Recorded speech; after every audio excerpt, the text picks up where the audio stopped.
Mike the Ref Maloney, Big Bad Boris on the call here tonight. Let's go! Let go! Third! The Super Kick Party! Yeah, pay the money for that. No one. And of course, you're gonna get the Hoffman spin.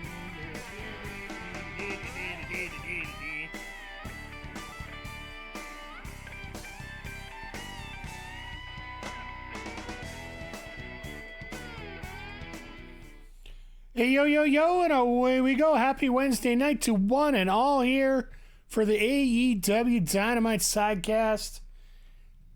It's going to be a fun time tonight. We got the return of MJF back to live action as he's going to be taking on Roosh. I do believe that's what he's supposed to be doing tonight. We're also getting Mariah May versus Saraya, which apparently we were supposed to get last week, but it got leaked out and Saraya had some words on the internet and all this drama bullshit. Anyway, we're also getting the Blackpool Combat Club, including the return of Wheeler Yuta, taking on Team CMLL. And our main event, I'm presuming, is going to be for the World Heavyweight Championship. Swerve Strickland defending against the former International Champion Roderick Strong, which is... those two there combined this week have probably created most of the drama outside of WWE or outside of AEW this week. But yeah, it's been crazy. Like, yeah, I guess first of all, welcome. Good to see everybody here. It is, it's going to be interesting to see what happens here. I know that some of the biggest talk this week is about Swerve Strickland going on Busted Open Radio and basically, I don't want to say putting Bully or Mark Henry in their place because realistically, I don't think anybody ever will. But I'll also say that he definitely let those two know that, you know, you just can't say anything about AEW and not think there might be some kind of ramifications for it. So, if you haven't heard about it, so... sorry, I just got to update something here because the website didn't want to work right. There we go. Much better. But yeah, just I think that's half of it. And then all the talk of how, you know, everybody says rankings matter and Roddy gets the title shot. I don't really care. I just want a good match. I don't think any of us expect Roddy to win the title. But I want to see good matches. And you tell me Roderick Strong and Swerve Strickland are not going to be a good match, especially since they've had this match already once in NXT. This is back in Undisputed Era, taking on newcomers time. But either way, really doesn't matter. It's happened. It was good. And that's what we expect here. So... and I think that we're going to have a lot of fun with this, to say the least. So sit tight. We're going to open up with MJF tonight on the broadcast. How's everybody doing? I think that's probably one of the most important things about this here today. It's been a crazy week. It's going to get even crazier now if you're a video game guy because all the announcements are coming out. One's already gone down this week with the, I believe it's the OTK announcements that have gone on yesterday. There's one going on tomorrow. The big one is the Summer Games Fest, which is going on Friday. And then Sunday is the other one that's announced right now. It's the Xbox show on Sunday or Sunday morning. Well, Sunday morning our time, at least here in Mountain Zone. But yeah, in terms of what we're going to see here tonight, see here from me, I'll be honest, I'll have to check with you guys and see what you want. We can either do a watch through of Summer Games Fest again for people that, you know, work during the day. Or we can check out the new season of MLB The Show. All MLB players should be proud of me. I grinded the last couple days like crazy and ended up getting that CC Sabathia card, which allows me all 5 criteria for the biggest jump into season 2 in terms of XP. So I'm going to have the biggest jump ahead that I could possibly get.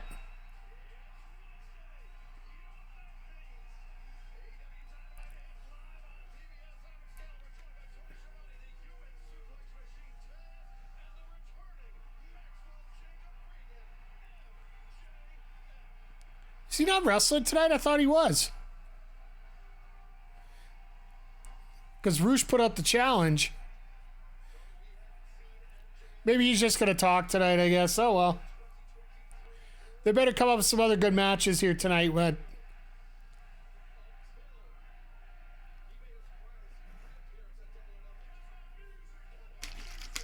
Cut my music. I'm here already. I like that he's gone away from the Triple H jacket now a little bit. Still got the print on the back and that, but I love that new shirt, though, by the way. The one that they have on the website is absolute garbage.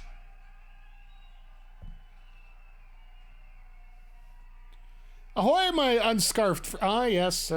My neck's a little bare tonight. How you doing tonight, Zodiac?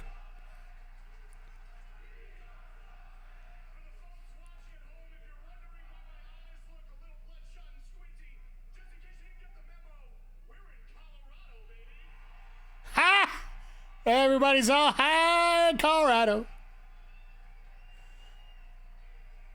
Just scripting for Praysatter. Hope everything's going well for I hope you're getting the download you deserve on that.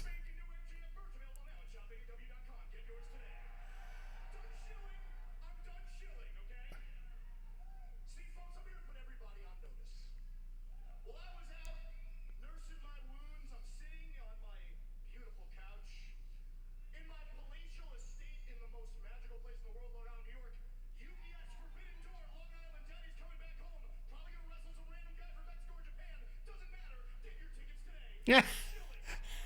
Is that going to be a theme tonight? Just shilling, not chilling.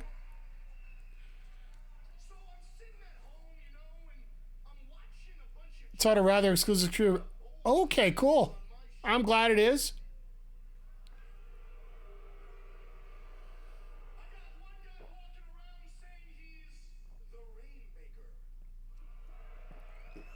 Oh, here we go.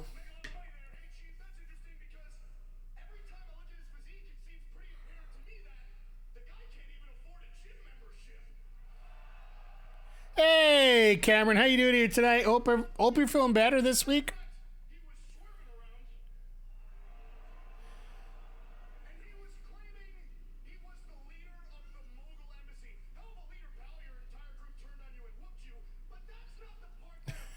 I love this.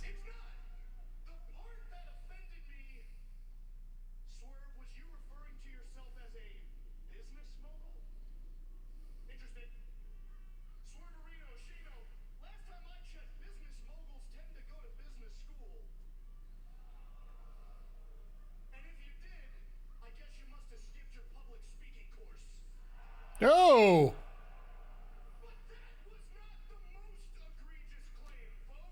All right, take a shot at Swerve.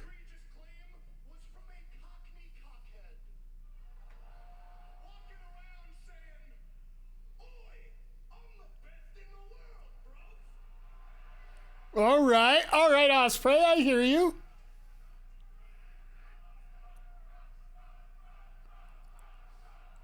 This crowd's getting all over.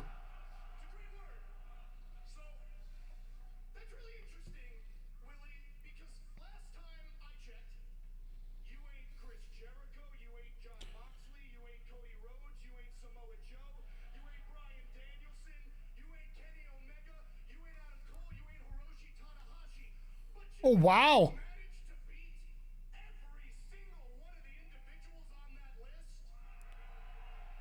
Very nice, sir.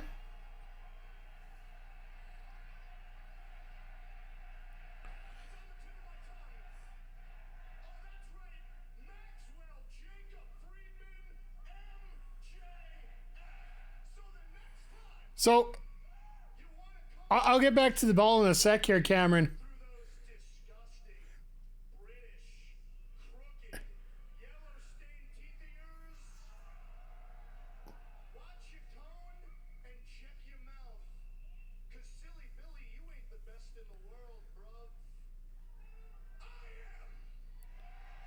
MJF's just calling shots on everybody here.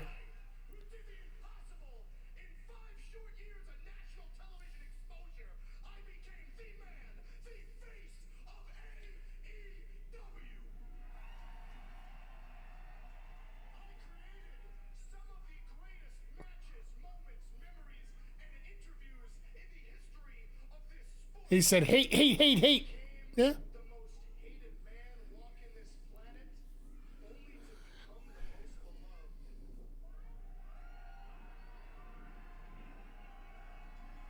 He's going to find a way to piss people off.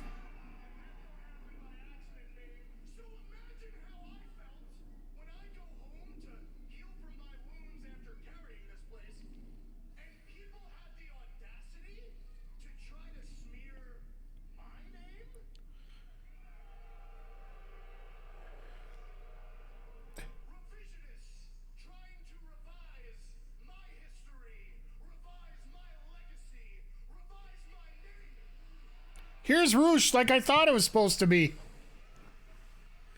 I thought this was the actual match that was going to happen tonight. Best team in the league, time to start preparing for football. Ready for the restart on Friday? Ready as I'll ever be. I got all the qualifications done for the next season. So I got as much of a boost as I can, but...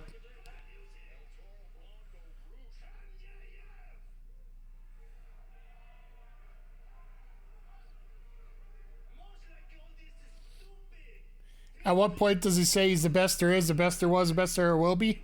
Whenever he gets to Calgary. And that'll be for the Owen Hart tournament. Maybe that's where this starts.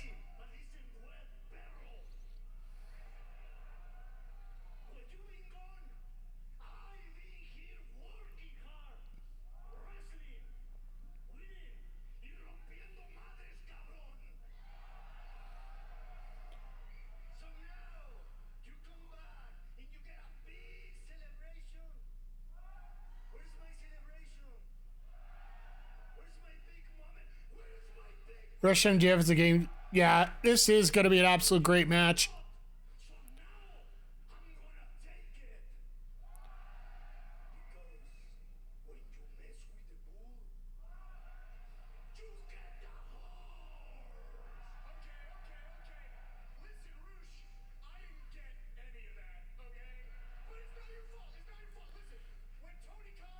Oh, by the way, my...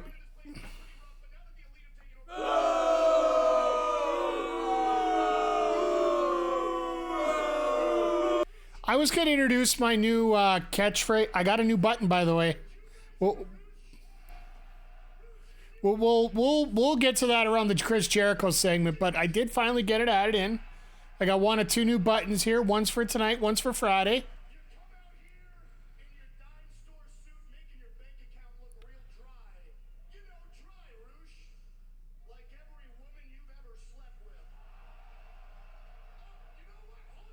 Oh, God.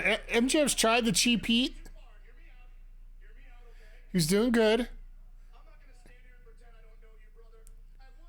Hey, it sound like a Panther War?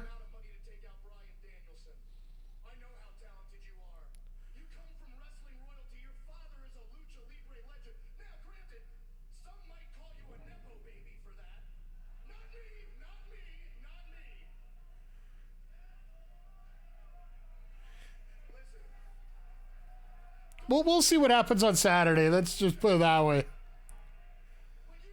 But I'm very happy that all the pundits are picking Florida to win it.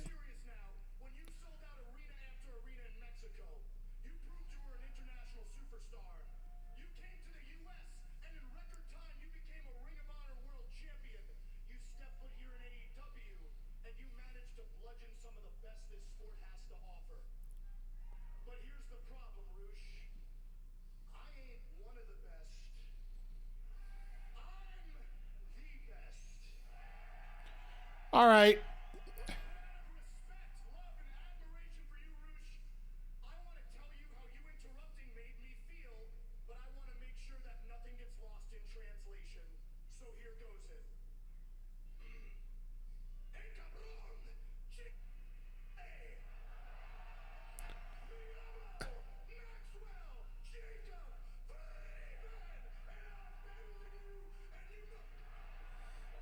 Oh, don't swear at Roosh. Here we go. I love this. I absolutely love this.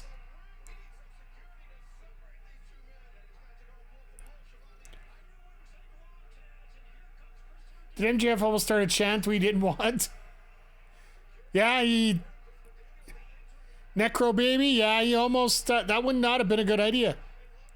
Oh, and Roosh just said to hell with this... To hell with the security.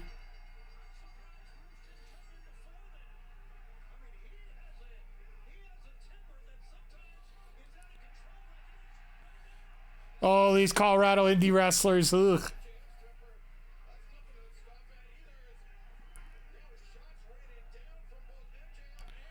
Well, we might end up getting this match yet tonight.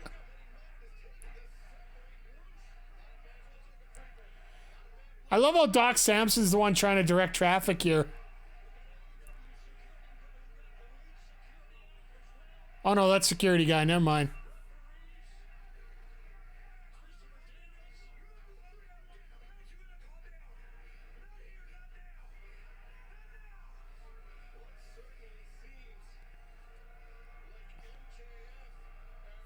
Whoa, we have a McG sighting. How the hell you doing tonight? And by the way, Zodiac, I missed this. Got you there as well. Balls.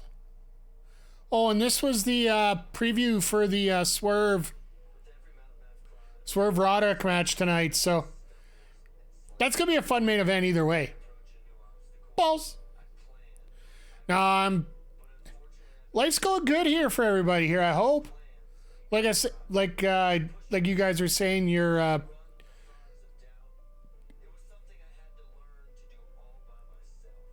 appreciating the sound you hear in South Florida.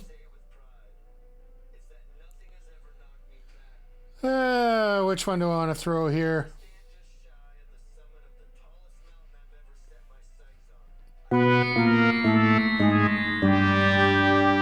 That's a little bit more of South Florida's music here for the next few days. We'll get a few more of these. And not much La Bamba. We'll hear a bunch of La Bamba going on.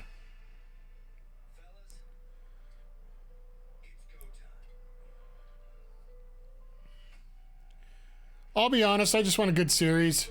Like, I'll be here with you guys for Collision on this Saturday instead of watching the game. Gotta have fun with this. Not many opportunities like it. Hey, you know what? I know. I just, you know...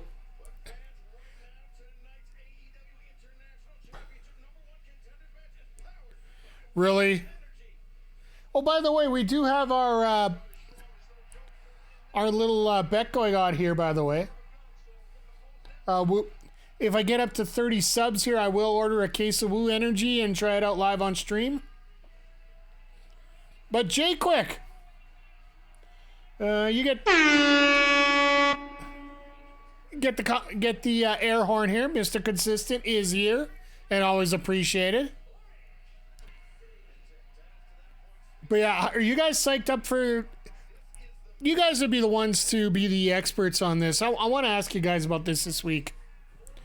We got the Game Awards coming up. We have the Xbox showcase.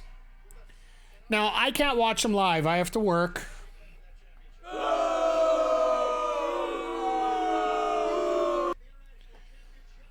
Would you guys be interested in a primetime watch-along of a replay of it? Or should I just watch it on my own time and just send out my thoughts later? Wait, why? We're getting Kyle O'Reilly, Orange Cassidy, and an international title. Okay. When are they again? Friday at 5 o'clock your time. And Sunday at 11 o'clock your time. If I was going to do them, they'd be more about 8 o'clock or so. Yeah, I think I'm probably going to do it. The Games Fest one is 2 hours, so the fact that I get a chance to see it, I'll probably do a watch along here.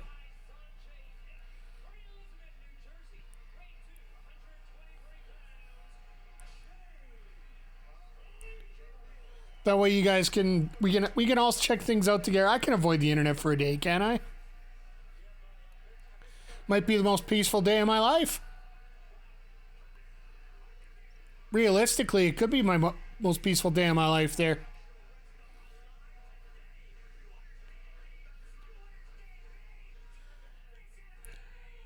Oh, we got a four-way. Okay, this makes a little more sense.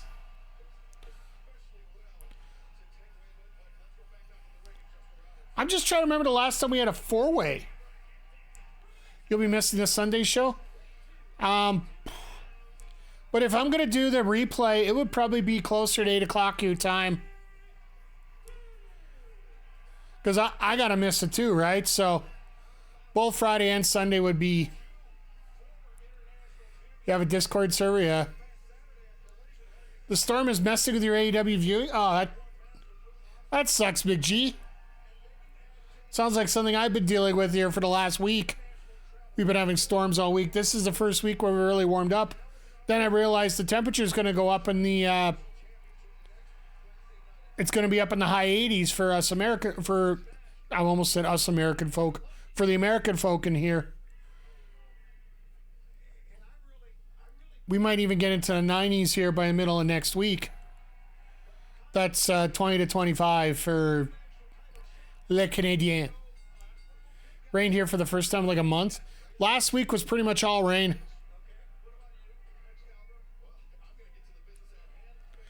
They put up the script for the Woo Energy up on the screen. That's hilarious.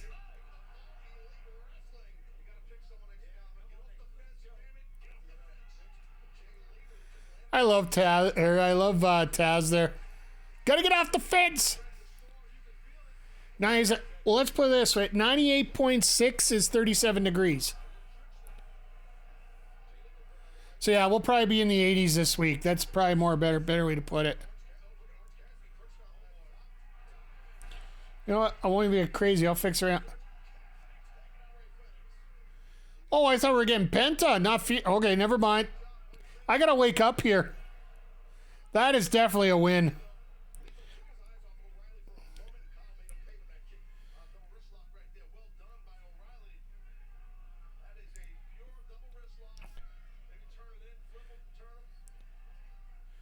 I'm just waiting for my favorite forecast thing to show up here to help me out here. If you guys want a really fun weather app, there's one called WT Forecasts. It comes up with a snappy slogan every time it brings the temperature up.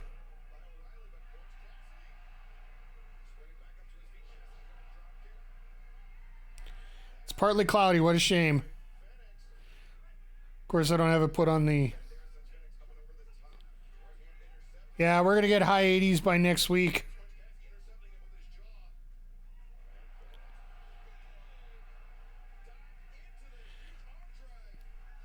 Because right now we're at 65.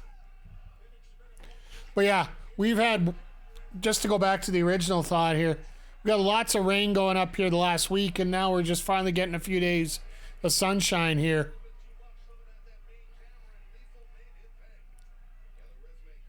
When you run car washes like I do, it's sort of you watch the weather quite a bit.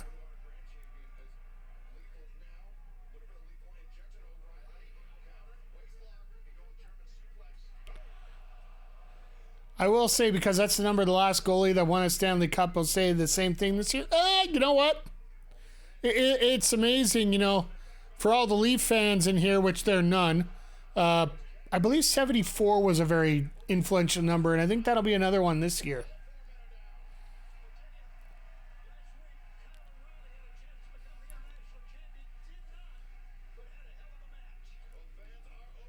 It's going to be amazing to see what Florida can do outside their time zone, because I don't think they've been outside their time zone for like 2 months. So, you know, it'll be nice to see what they... But you also have to remember something else here. We have the Flashers here in Edmonton. If you haven't heard, in 2006, during the Stanley Cup run, we had an infamous saying over on the old White Ave, which is it's not the downtown party ring, but it's the main one that everybody goes to. There was a phrase down there. It's called "tits off for Horkov." So everybody would flash. We actually had a flasher at the game on earlier this week. So, and apparently everybody's trying to find her and give her for some free tickets. And considering those tickets right now on the resale market are going for $2,000, yeah. Like right now, to get tickets for an Oilers game here in Edmonton, it might be cheaper to fly to Florida. And I'm not even kidding. She's your favorite Oilers fan? I can see that.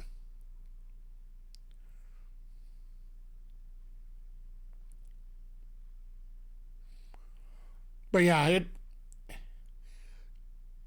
I do have a feeling that we got an issue here when it comes to the Panthers. They got one big problem, and it's karma, because Matthew Tkachuk got traded from Calgary to Florida because he wanted to get away from Connor McDavid. Figured that was the only way he would be able to get a title, a Stanley Cup. Well, he gets to the Stanley Cup final. He loses the first one to Vegas. Okay, fine, whatever. It happens. Now he's got to go through McDavid again and Draisaitl. The amount of people that have bought turtle costumes in the last few days is just amazing. I have a friend in Miami who says he's not sure they still know they have a team. Yeah, it's true. Like, they'll sell out the building now, but tickets over there are like, what, couple hundred bucks maybe? But yeah, it's the insanity that is Edmonton right now. It, like, realistically, after, well, the game time right now is 8 o'clock Eastern, which is 6 o'clock local here. Probably after 4 o'clock, it turns into a ghost town now. Like, I was actually 12 years old when the Oilers actually won a Stanley Cup, so I've been around since then. And even in 2006, it was crazy, but it isn't half as crazy what it is now.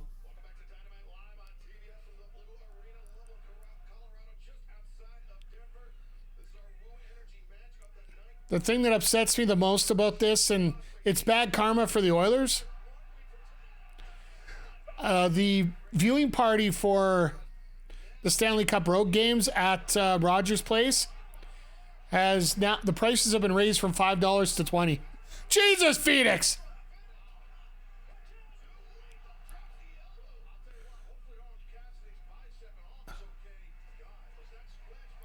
That sucked. Oi. Hello, fellow Dynamiters. Praise Saturn. Praise Saturn. Praise Saturn. Once again, everybody, I hope you're all having a great week here. I know we're talking a little bit of NHL this week because I am from Edmonton. It's a real busy week around here, but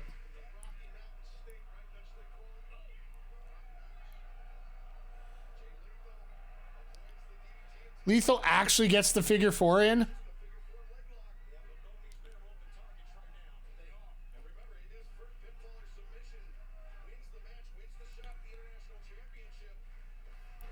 So yeah, we get the return of Wheeler Yuta tonight. I'm actually excited to see how this is gonna go.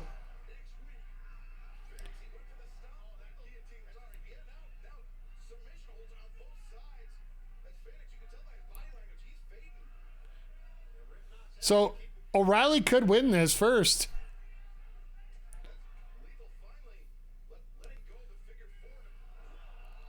Oh, did you see how Will Ospreay absolutely chunked Ringside News today?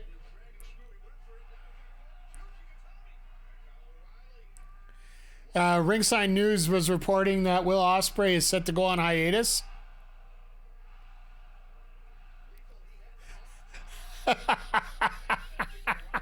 That was hilarious. Orange trying to do his stops, and yeah, Ospreay absolutely punked him out. Ospreay said, "Dude, I'm taking a week off and I'll be back." Glad that SRS cleaned this up. I hope you guys appreciate my response if anybody saw it there. Ringside News is the Angel Hernandez of wrestling content producers. I love how AEW is starting to fight back. Absolutely. Like even... Oh, God.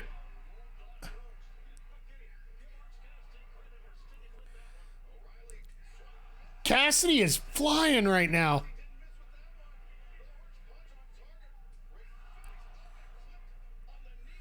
Oh, if we get Lethal and Ospreay, yes, please.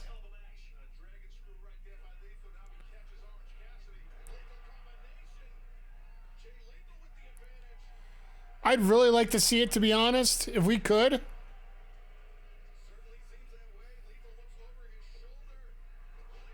There it is. But he's out of the ring. Small package.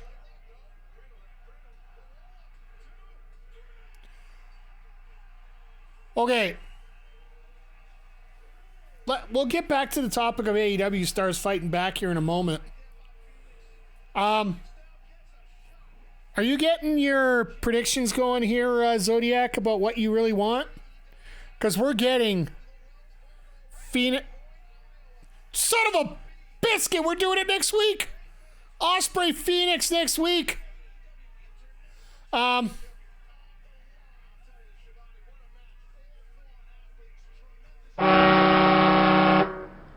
don't know how much more excited you could be over that. Like, seriously. Ospreay Fenix next week. As long as Fenix is 100%, that's going to be such a fun match.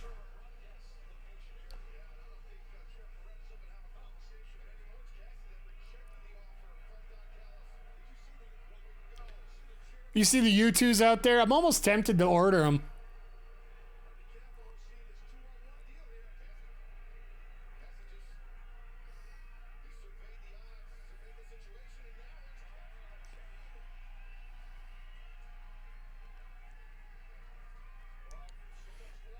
Callis is like, oh, you got Jade? Hold on. Get the oxygen tanks because next week you might have a hard time breathing. Oh, no.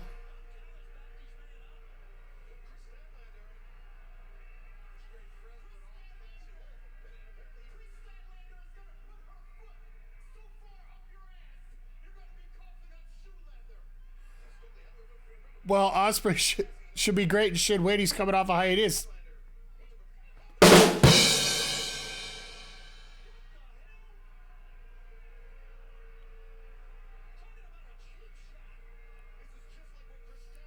Now, Statlander and Cassidy, I believe, I forget which promotion it was. It might have been AEW. Had a hell of a feud. Oh, Willow found the button. Let's go.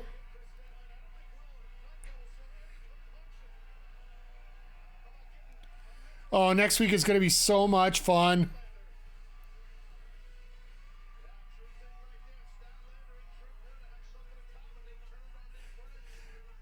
Stokely, right? God bless Stokely. He is a treasure. We might get a mixed tag here. With 4 people that know each other very well.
You notice how shaky it is?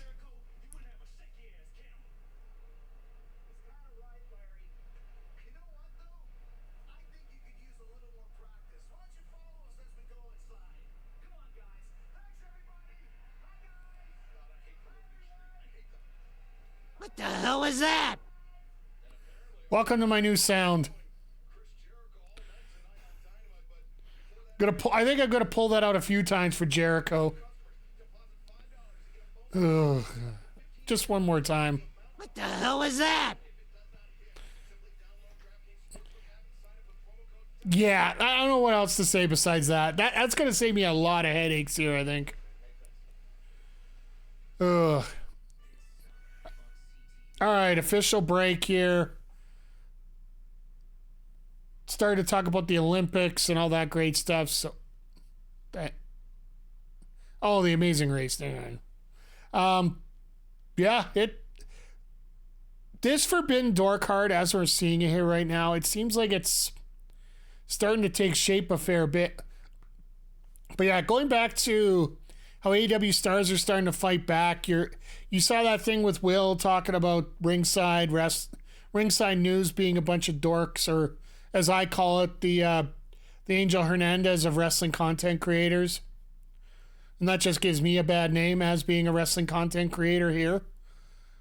We also have Swerve Strickland going on Busted Open and putting Bully Ray and Mark Henry. Like I said, I don't want to say putting them in their place, but trying to force a little bit more respect out of them compared to what they do. It just means they got to...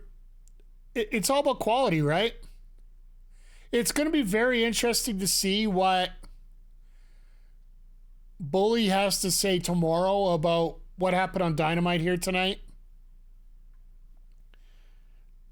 More so for the fact that he's been caught between a rock and a hard place here.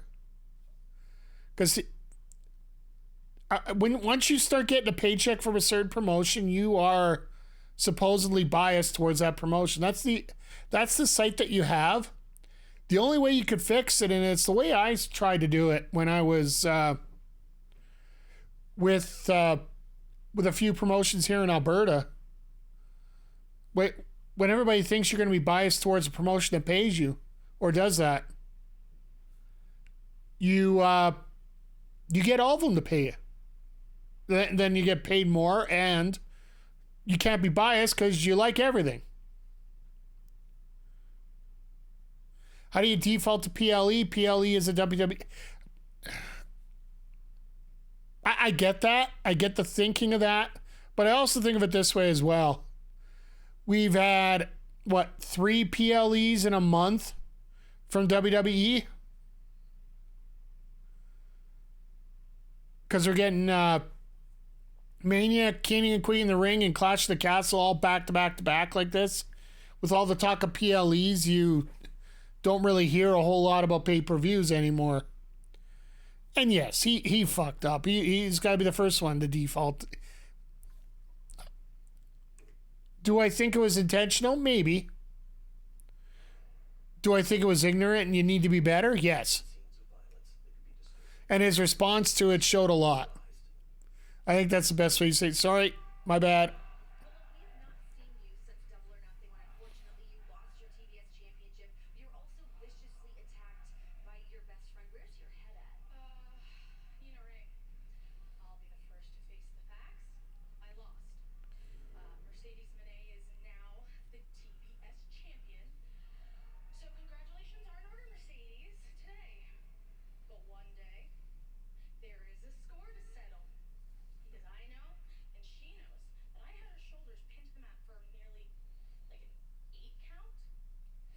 Hear about pay-per-views, you watch anything other than WWE? That's exactly the point. But if you don't...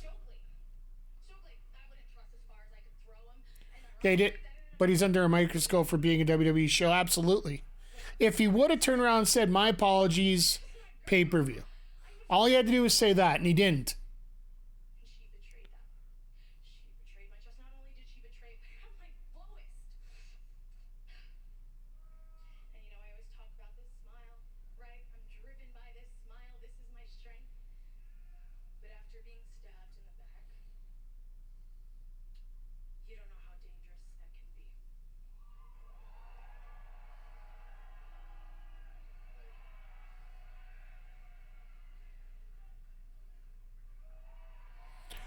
kind of looks like we're getting a... He did say thank you for correcting me, so that, yeah. It almost seemed begrudging that he said that.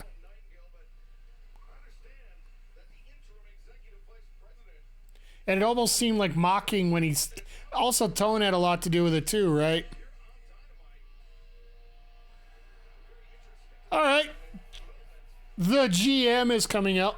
Let's just call it what it is. The VP representing Tony Khan. On June 30th at Forbidden Door, we will crown a new TNT champion in a ladder match. Congrats. Yes, we are. Last week, I announced qualifying matches would be taking place for that match. And we're going to have another qualifying match right here, right now, in Rowland, Colorado.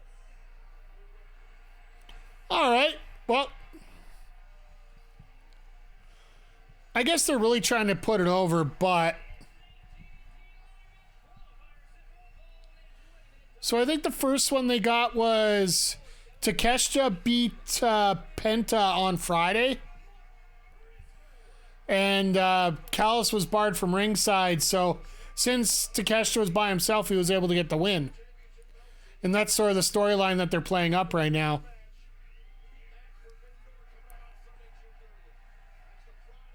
So we're going to see two Ring of Honor champions here tonight. And the first time we're going to see the pure title here in forever.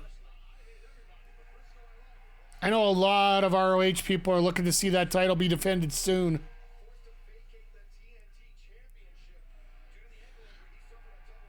Hell, that's part of the reason we had... Oh, this is going to be interesting.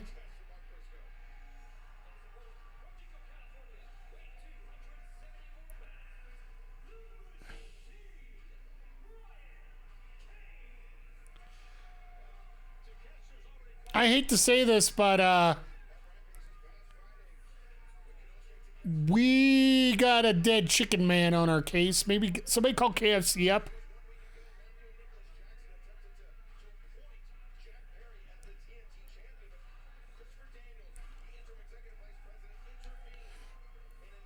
But we haven't seen Jack Perry get a chance for that title yet. That's probably going to be the one right before the pay-per-view, I'm guessing. Because what, we're 3 weeks away from the pay-per-view still?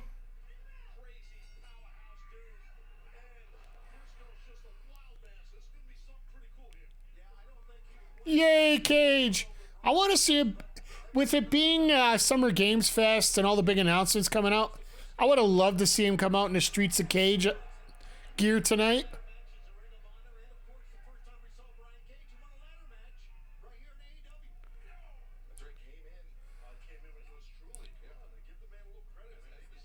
So I'm looking forward to some good stuff coming up on our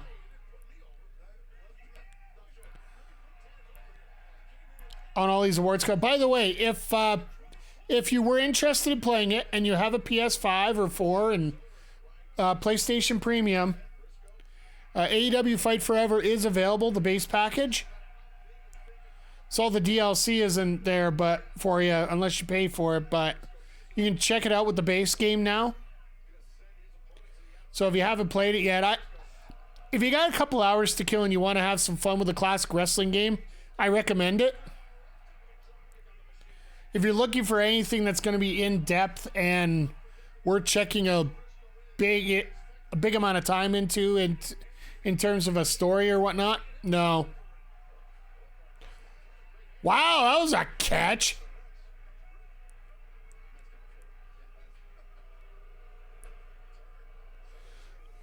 Paul Turner could play for the Jays right now.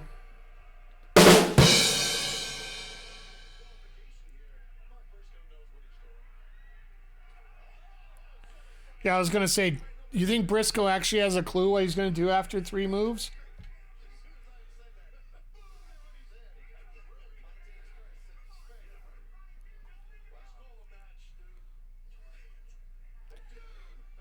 But it would be great to see Cage in this ladder match.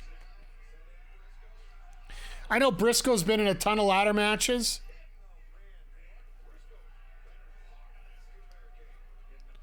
But with all due respect, I really don't like seeing ROH focused talent on AEW right now. I want them to get on the AEW shows, which they haven't had them on there either, which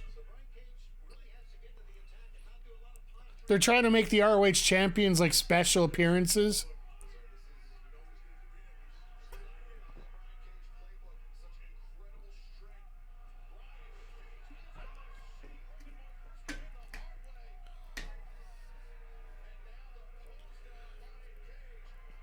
Briscoe looks like a fly compared to Cage here.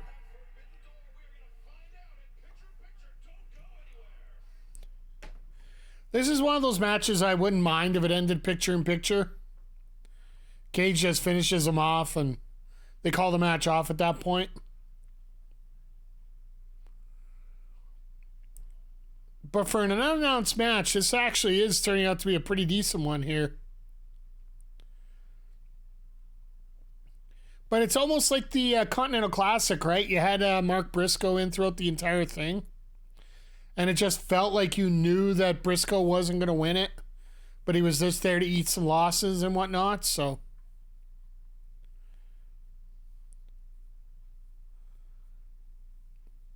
It would be nice to see this middle tier get some more victories. Because, yes, I understand he's the ROH champion and he's supposed to be meaning a big deal. But I'm sorry, that Briscoe is a mid-card person at best here right now on the AEW roster. Not saying that because of his ability. I'm saying that because of the booking that he's had.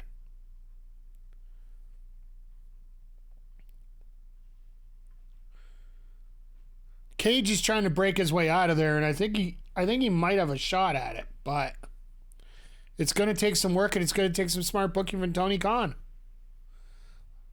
Like, I think what you did with Roddy Strong you could get away with because he has the reputation that he does. Brian Cage, I don't think you would get that same leniency. Just because he doesn't have the championship pedigree.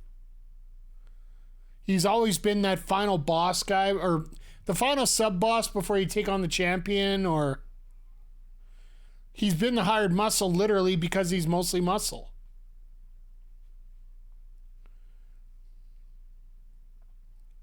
Nice backbreaker.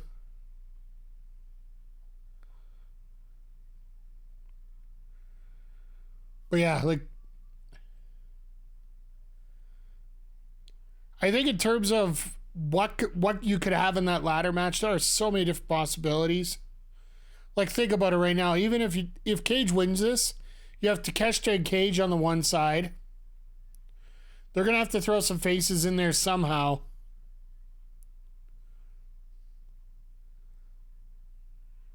We're going to probably have to have Perry in there as a last chance guy. He'll sneak in somehow. I would think maybe a guy like a Darius Martin maybe get in, an Action Andretti.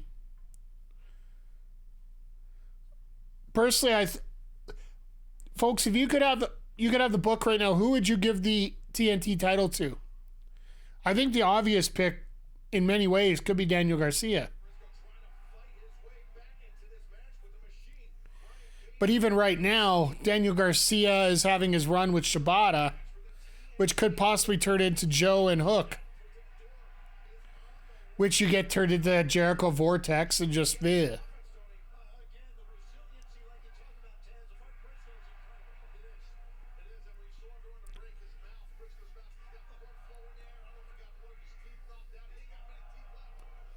Just unloading bombs here. Redneck Kung Fu.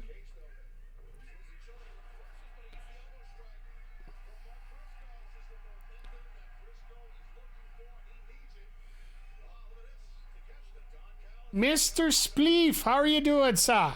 Or ma'am. I'm assuming sir because you're Mr. Hope you're doing well here today. Life is going good here. Just watching some AEW Dynamite. And just talk about the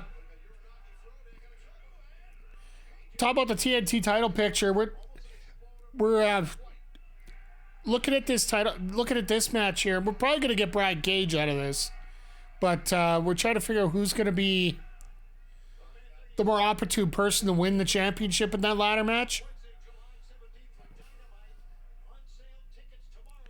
Like, I'm thinking eventually we're gonna get Daniel Garcia as part of this, whether he actually becomes so or not. But yeah, I hope everybody's doing well here. What is Briscoe doing? This is not a hardcore match.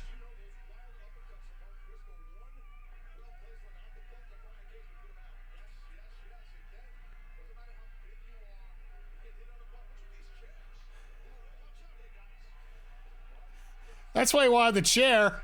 Oh, there goes the U2s. Oh, man. So, have you, any of you been interested in getting those U2s that they show there? I'm tempted to get the Tony Storm one. The one bad thing about U2s compared to Funkos, U2s you have to wait 6 months to get. Because I've actually ordered another U2s with the Maximilian Dude one from Yo Video Games. They got a group one there. Like, the cost ain't bad. Like, 20 or 30 bucks for a sculpture is pretty much cheap. Like, I've seen some of them, like some SNK ones and such, that could go up to 200 bucks a shot.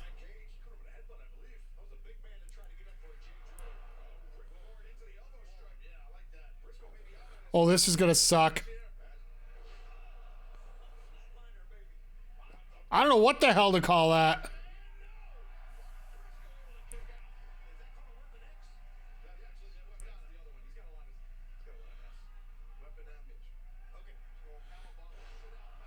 Powerbomb City. That was pretty awesome, that shot.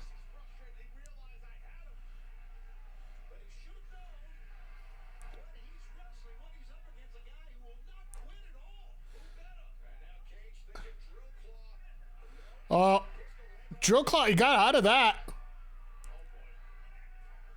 Why did you piss off Cage? Don't piss off Cage. Boot to the face. Really? Is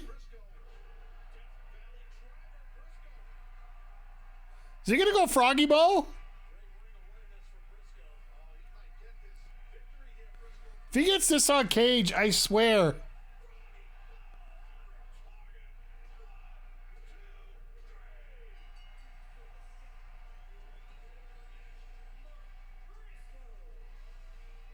I'm not mad about this. I'm more mad about Cage not being in the match than having Briscoe in. I don't mind. I don't mind Briscoe because he can do a lot of crazy stuff on that ladder. But I really don't like having. I don't like having champions of other titles. Like, it's just like the main event of Forbidden Door. It's a champion challenging for another title while still holding that championship.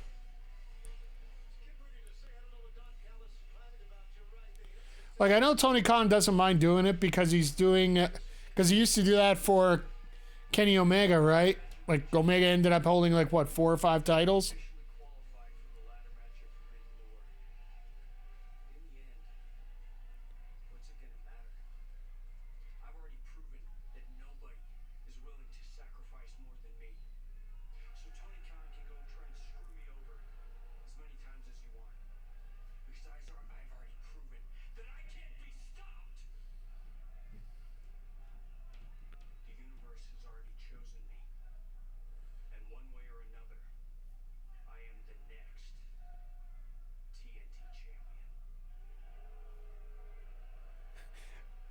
I love the response of Briscoe. No.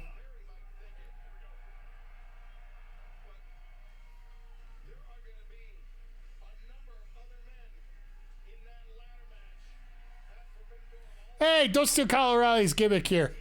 Sunday, June 30th, at the UBS Arena on Long Island. Mark Briscoe certainly likes the idea of adding some more gold to his career. I wouldn't mind seeing more Mark Briscoe on my TV, but at the same time, Hey guys, I'm here with Samoa Joe and Hook.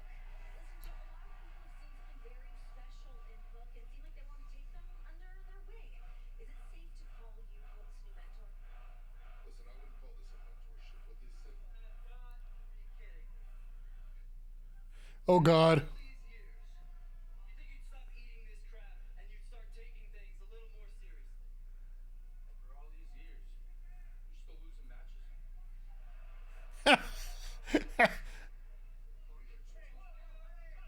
what's the matter? Hold on. You ain't got your daddy to protect you, so you need the former champion? Listen, hey.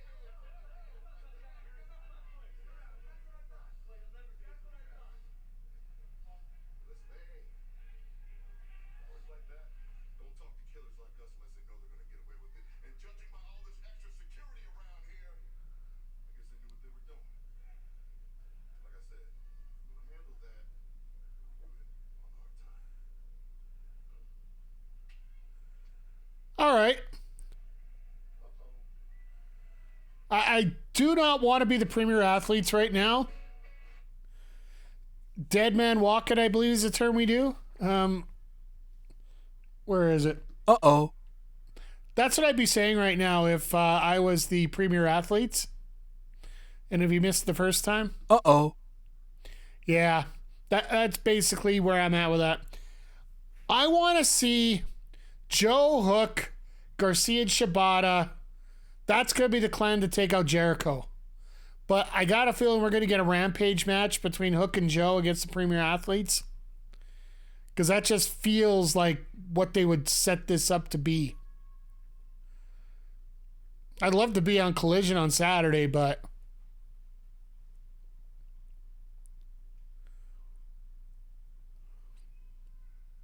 But no, we got an interesting card. We're about an hour into the show, which is actually not bad for pacing and everything that's gone on here tonight. I'm hoping that hope we can find a way to keep this crowd as live as they are for the main event here tonight, which undoubtedly has to be Strong and Swerve now. Stanley Cup Saturday, yes. The Stanley Cup is going to be dropped, and I'm going to be here for AEW Collision. I am so confident in the Oilers winning, without any doubt. I will be here. We will watch Collision. We will have a lot of fun, and I'll watch the third period of glory after that. I know that if Florida scores, you will be in this chat relentlessly reminding me of that, but we'll see. Cats. I never actually. If I guess you are right, Zodiac, because you know the mascot for the Oilers is a bobcat, so technically you are right. So I'm glad that you're. I just find it funny that the logo for the team that is supposed to be the Cats ends up being a rat. So it's funny. Most people weren't even alive when the actual story of the rat happened in Florida. So even the Oilers have a mascot rooting for the Panther. I wouldn't go that far. All I'll say is nobody around here wants that mascot around anyway, because whoever drew up the artistic design for the mascot Hunter, the Bobcat, rather than being a cartoony setup, they actually used a anime picture to describe it, and it sort of shows because it looks like it's very intimidating if you're not looking at it properly. Two of my favorite branches here, and I just want to say congratulations after you spent so much time with the Learning Tree. Now your careers and personal lives are bigger and better than ever. Daddy Magic taking over as the lead commentator on Rampage. Do a good job, but don't forget, keep your face up and enunciate. Enunciate?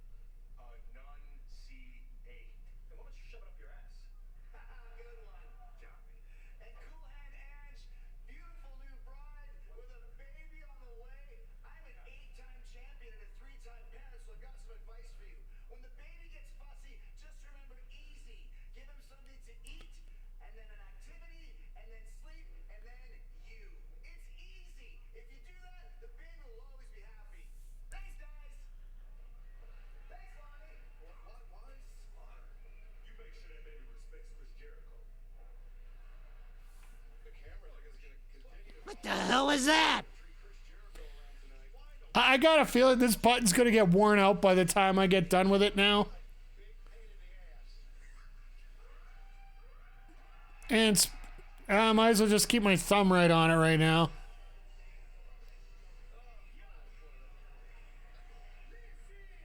They're not even wrestling.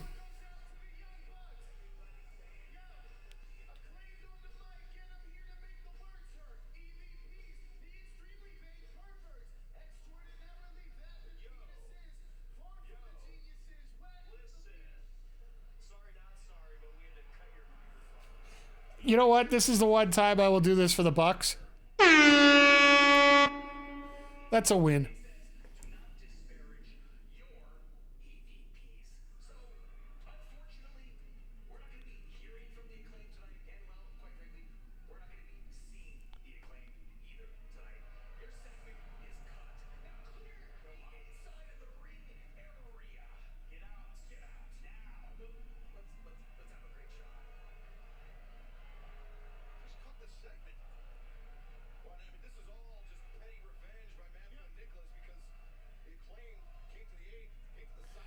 I think this might be the first win that the Bucks have done this whole run.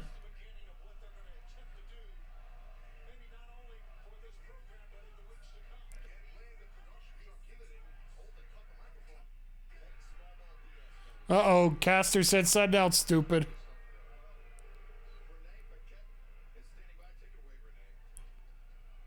Guys, joining me now are AEW World Champion Swerve Strickland.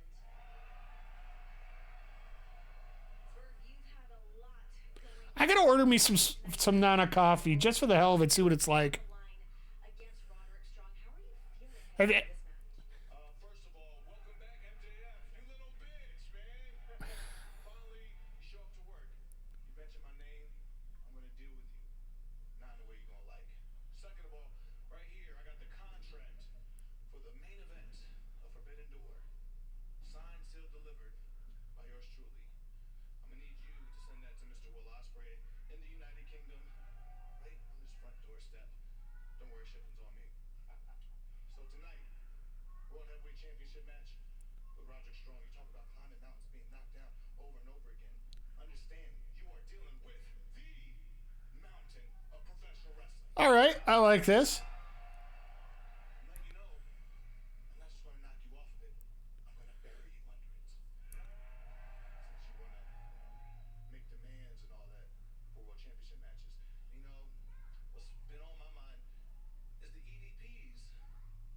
Them winning at the Anarchy in the Arena match at Double or Nothing is a damn shame. You know, I had to witness Team AEW lose. I was rooting for you guys. You assembled a great group of talent to be a part of that team. But make sure the next time that you assemble Team AEW to represent AEW, you don't forget the AEW World Champion. Did we just get our first entrant for Blood and Guts? Did we just get our first entrant for Blood and Guts, guys?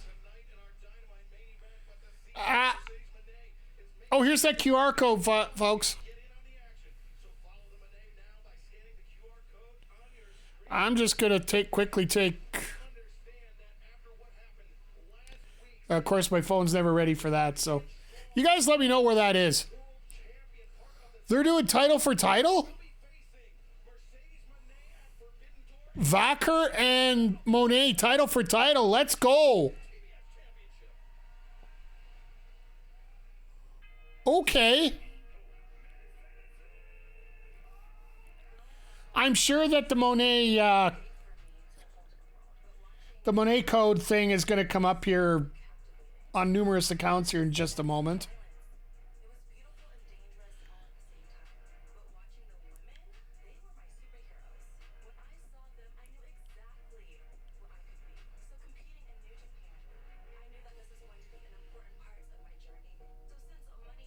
Can't see anything yet come up here, but it'll come up eventually here. Now, I like these little vignettes about Monet and what her whole story about what was going on. Like, I think she was... Yeah, that's what I thought. It was the semifinal was Vacker and Mercedes. So that makes a lot of sense.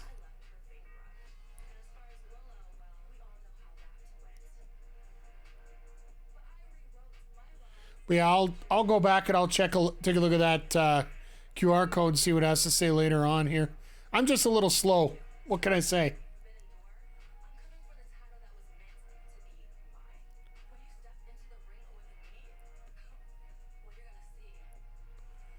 Stephanie just looks like an assassin. I love it.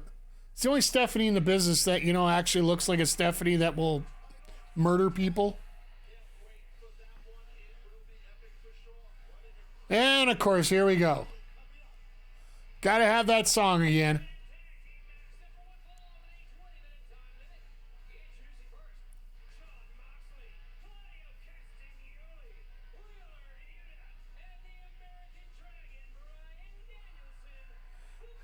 They don't even want to use the curtain. Just spread around it. And Wheeler's back! I'm happy that they're using Wheeler in a 6-person tag or an 8-person tag right now.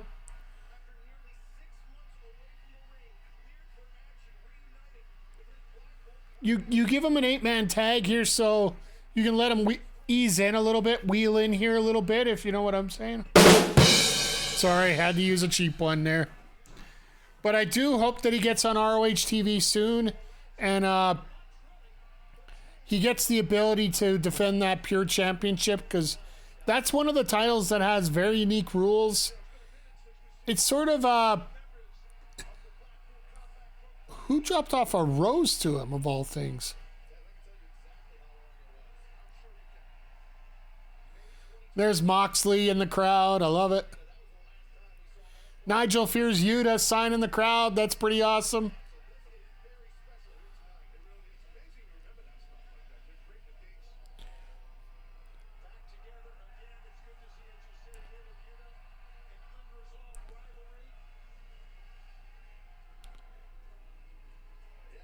At least this song takes a while to go through, so you don't have to worry too much about it.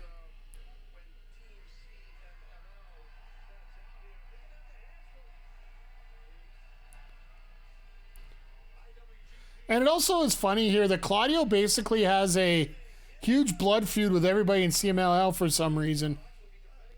He has such a fun feel when he's down there.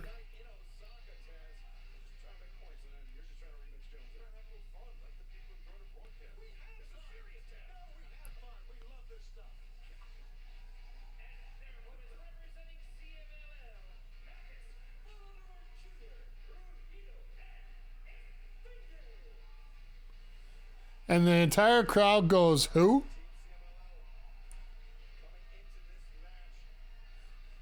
I love how they did the Shield.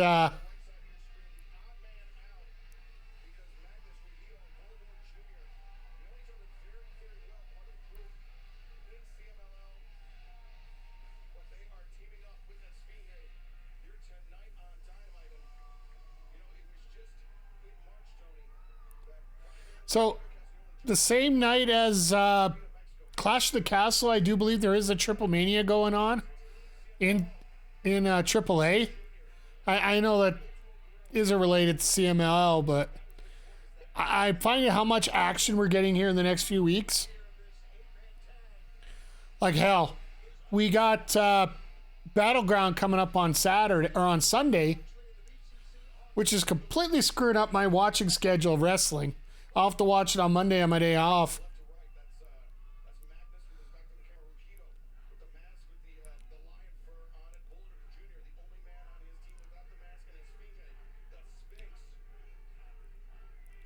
I love how Aubrey's trying to convince these guys one-on-one. And Wheeler just said, no, to hell with this.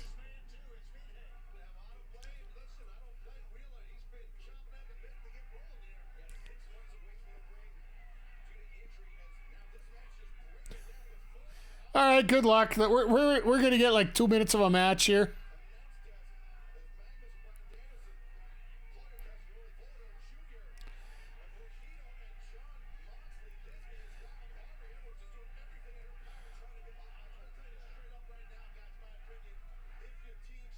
And I'm Aubrey. I'm just, ugh. Like to remind everyone, I'm 1 month away from going to Money in the Bank weekend. Awesome. Speaking of AAA, thoughts on Andrade expressing frustrations on WWE race locking feuds? Number one, does it surprise you? Number two, which way did you take that statement? Because the first question there is, Andrade would complain about the lack of feuds that he had here. Now he's complaining about the amount of feuds he's having over there and what he's got going in storyline. And it's amazing how all the foreigner feuds are starting to blend together here again in WWE, regardless of what was going on with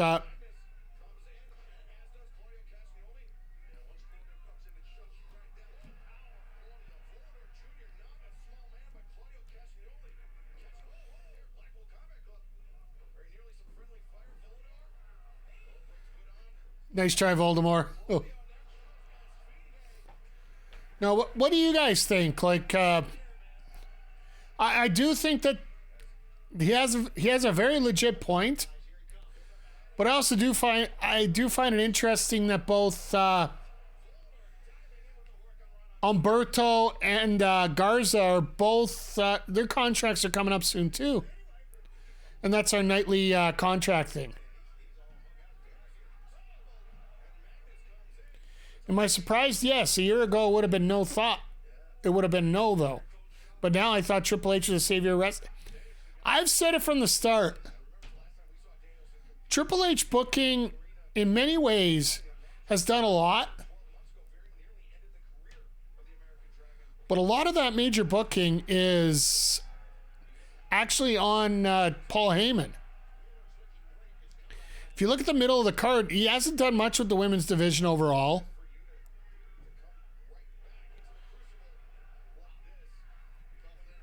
Like, take anything outside the title, there isn't a whole lot showing up here.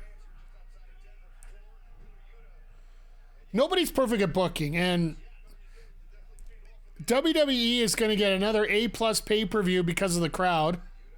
Because that crowd at the Hydro coming up next Saturday is going to be absolutely insane. I think we all can agree on that.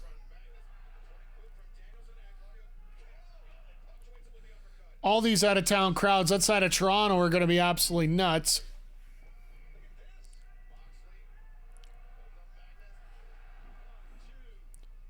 Drew gonna get that moment? No. Punk's gonna screw him out of it. I'll say it again. He's gonna get screwed out of it. Or else, if they're gonna do it, it's gonna be a Dusty moment.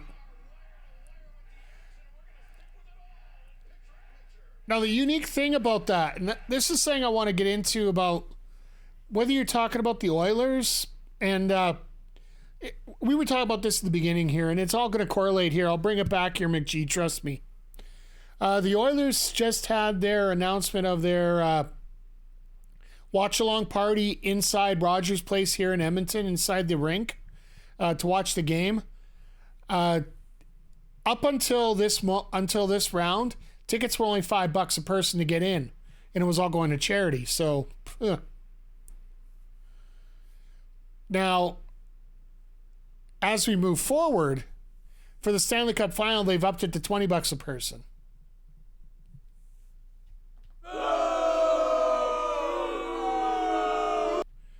AEW tickets, $50 a piece.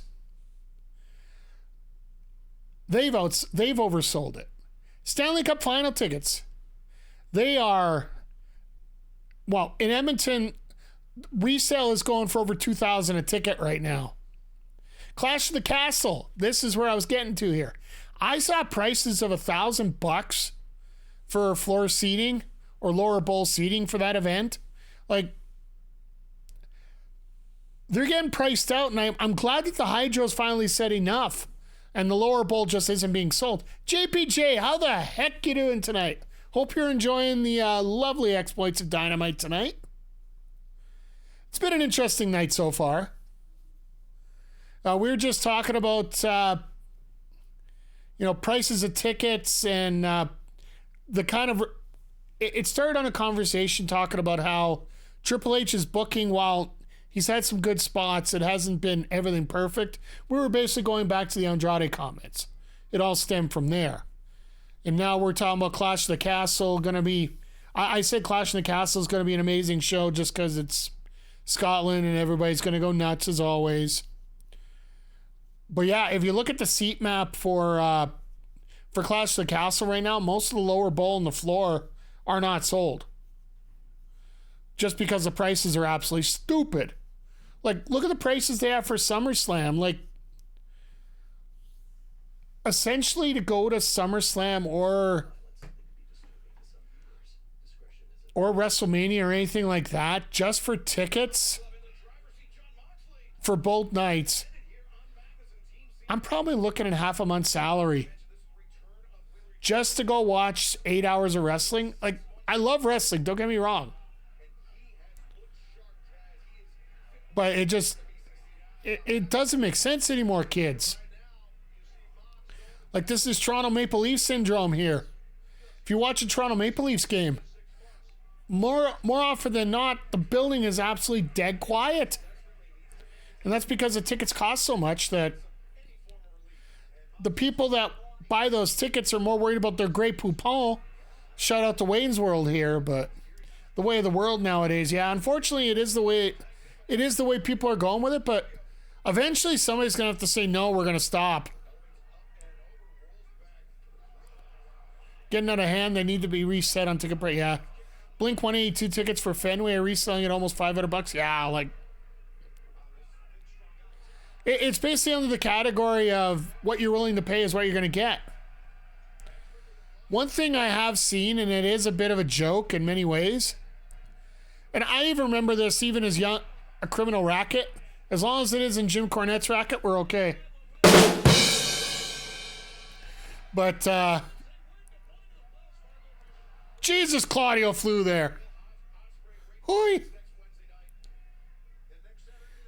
Blink Nosebleed tickets in Toronto are $250 each, not on resale. Ugh. That's nuts. Like, okay.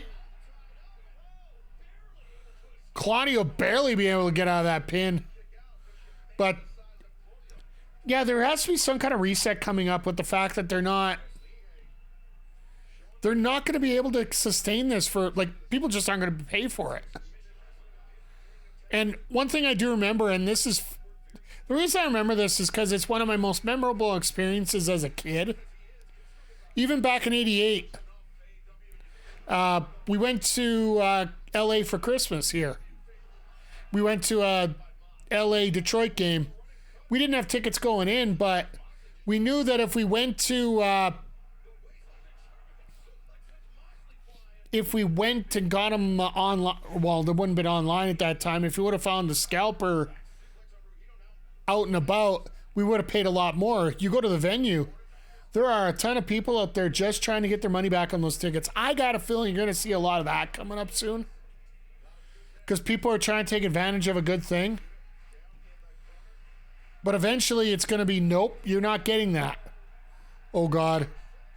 Claudio swinging a Mexican. He could fly all the way back to Tijuana.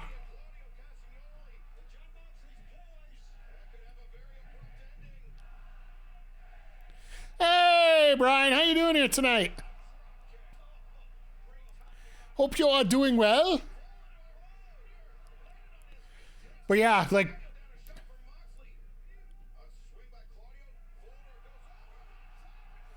Oh, these guys from CMLL...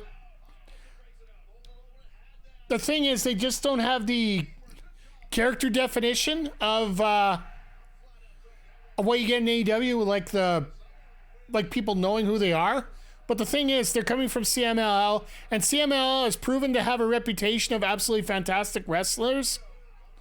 And they're showing up. They've gotten that credit just for the fact that the promotion's done so well. And my God, they are showing up tonight. A match like this legitimizes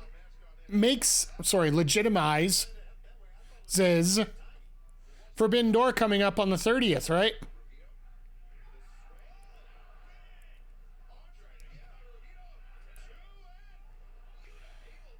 Because they are wrestling essentially a little more of a hybrid North America, like U.S. style match here, where things are a little slower, but they are impactful everywhere.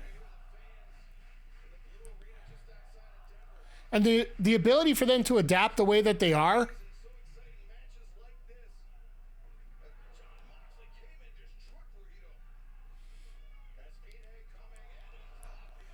I really love the fact that they aren't even worrying about the count here. What do you guys think? Like, a match like this really shows that the CMLL guys could actually, you know, possibly win some stuff going on. Oh, nice.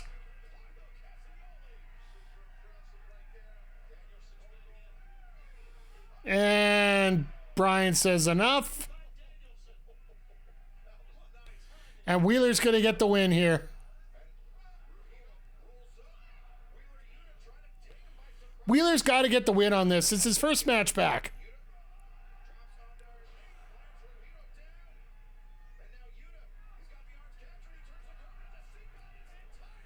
There it is. It's really good to see him back, JPJ. Like, it is. I love seeing Wheeler Yuta back. I love seeing him going as strong as ever. I want to see him defend that pure title. It sucks that very unintentionally, and I do say this with all due respect, Wheeler Yuta's injury basically sent Ethan Page to NXT. I know it feels like a 6 degrees of separation, but hear me out. Ethan Page was pushing to get the title match with Wheeler Yuta, but Wheeler would not defend the title, would not defend the title, not defend the title. Then he moves on to Kyle Fletcher, not getting a title shot, not getting a title shot. As a guy who's been eating chicken and dumplings for many years, let me show you how to scoop it properly. You get it all the way to the top, then you put it in your bowl. That's the best way to dollop it out. Thanks, guys. What the hell is that? Anytime I see Jericho right now, I pretty much got to get the finger on the button, right? Oh, I like this. I like this.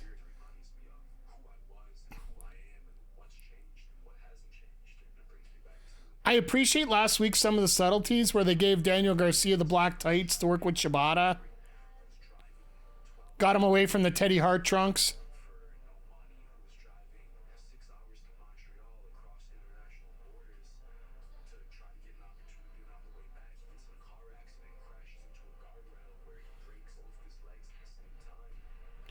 That was absolutely nuts that night.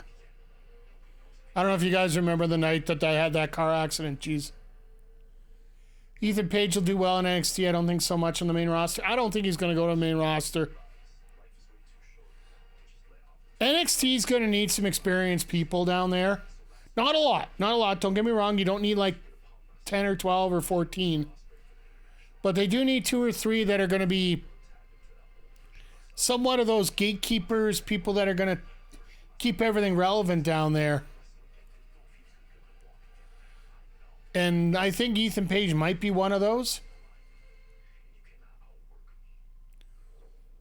It almost feels like they're going to put Natty in that spot too, but it all depends on what happens with their contract. Like, wouldn't it be cool? And just hear me out here. They set up the draw like they did last year for the Owen Hart tournament for the women, where Tony Storm's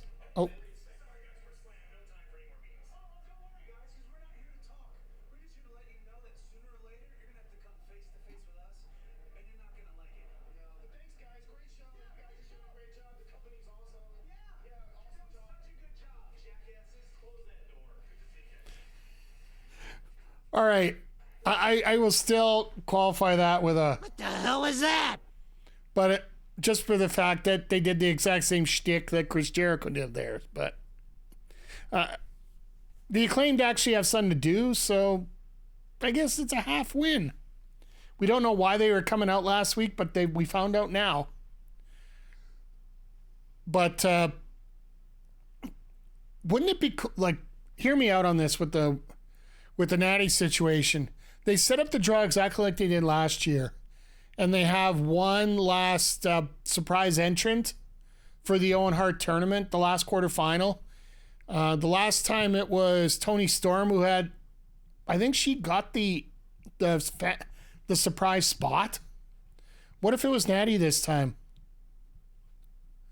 I would understand that it would be a lot more of a pop if she actually made her debut in Calgary, but to have her win the Owen tournament in honor of her uncle, I do believe is,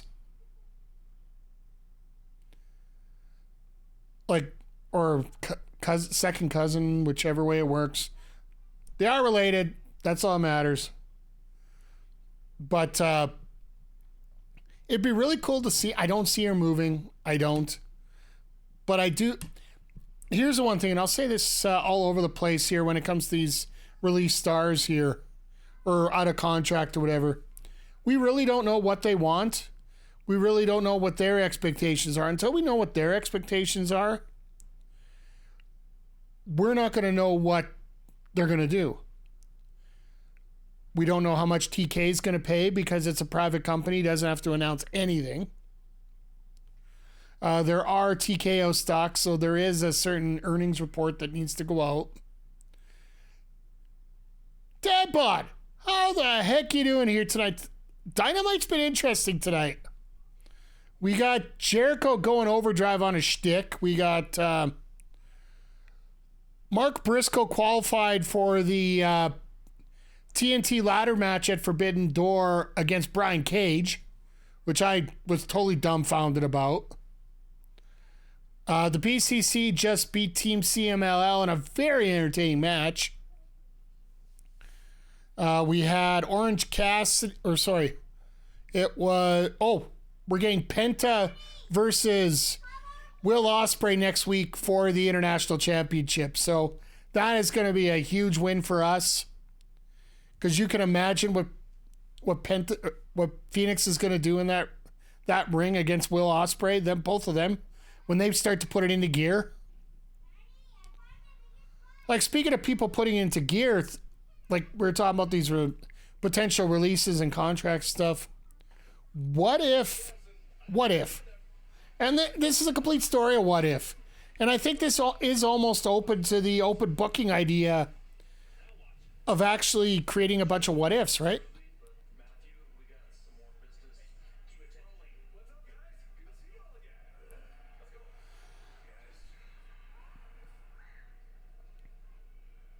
If there's anybody that I can trust to make the right decision in this company, it's the EVPs. It's no secret to you that I was What if Ricochet left? out of the World Heavyweight Championship at Double or Nothing. I carried this company on my shoulders for the past year, and the Patriarchy deserves to be at the top, deserves to have gold. I'm going to ask for another title shot. You know, you're right. Yeah, I love you to death. Nicolas loves you to death. You guys are one of the best stables in the entire company. Not the speed champion. Ha! I would say gold, right? But we saw last week. Last week we tried to do that for a friend, and TK's little stooge CD had to walk right in and screw the whole thing up. So, but listen, we still have some pull here. We still have some stroke here at AEW. So we'll see what we can do. I promise you, you're going to be happy. But for the future, how about you guys continue scratching our back, and we'll continue scratching yours. What do you say? That's why. Sounds good. It was a great decision to have this working relationship. That's right. All right. Thank you. What's your shoe size? Yeah. 12. 12. We got you. We got you. Nice. Thanks, guys. Thanks. All right. Let's get to the next segment. A little parched. Gotta get a water bottle. Gotta get a damn water bottle. These guys, like, I love this segment here. Just for the fact that, they're using them and all of a sudden they're never going to get a title shot again.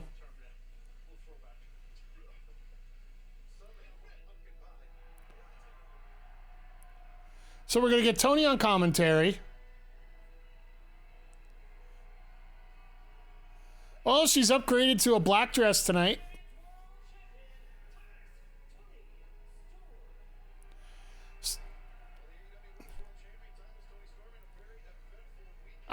I don't know if I want to actually see Toni Storm and Saraya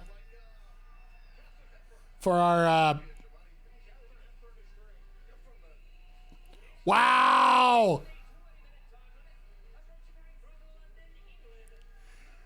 I hope your workout went well.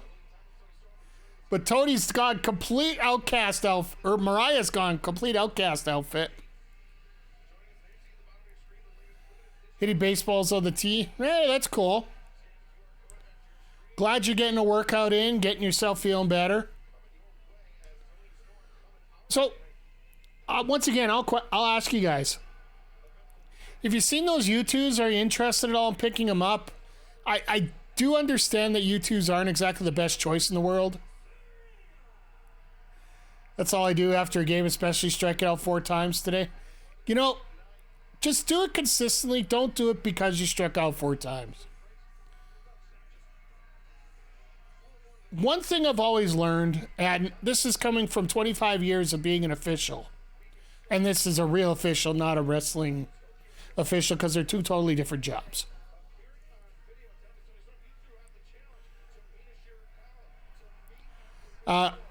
Always try to keep your routine the same, whether you're high or on your highest of highs or lowest of lows.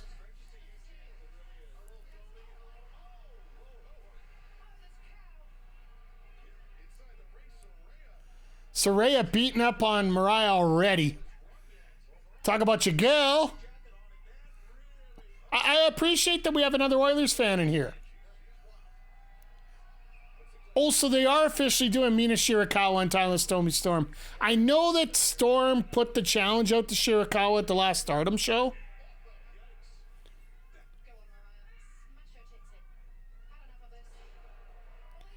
I might end up doing a side... Depending on what happens, maybe we'll do a sidecast of...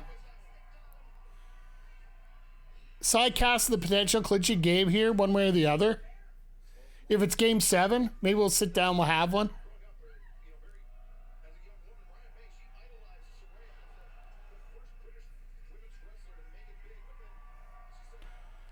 I know that Steve Dangle's been doing one on his show here, so go banana!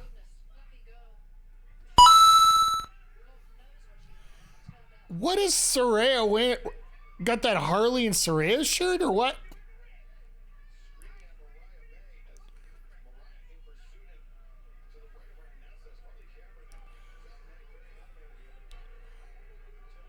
Honestly, I think one of the best things to happen to the women's division, period, is Mariah May here.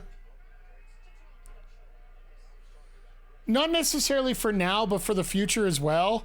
Because I do feel that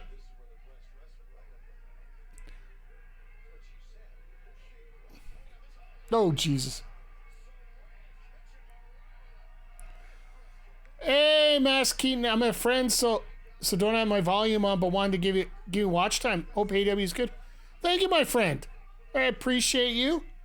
Everybody piling in here tonight. I always do appreciate that. Wow. May is fucking great. Oh, give me that. All right, we're heading into picture-in-picture right now. Great to see you here, Mass Keaton. Great to see everybody here. Like, it's great to see this channel growing every day. And we've almost hit 560 followers on the channel. Which I'm hoping by the end of the year we can get to 600. Who I got tomorrow night? I think Dallas gets one game out of the whole thing. As much as people will talk about the controversy about who you beat, I don't care who you beat, you're doing it.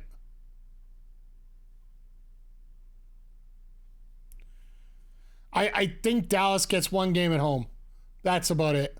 I think Boston wins it in 5. With Porzingis back, even if he is at 60%, 80%, he's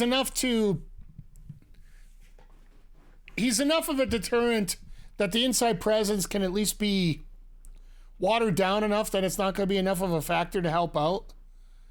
And I just think Luca can go off. I think the big four are all going to go off. And I know JPJ, I know you talked about it on your stream today. I don't care who's 1 to 4. I know that they're 2 and 2 in terms of top players on both teams. But when you look at 3 through 8 on both sides, it's not even close. Like, if you had to put them together, I get the disrespect. You got to remember, when I started being a basketball fan for the NBA specifically, it was during the Bulls runs, and especially the runs against Seattle and Seattle and Utah. And frankly, there wasn't much to those runs.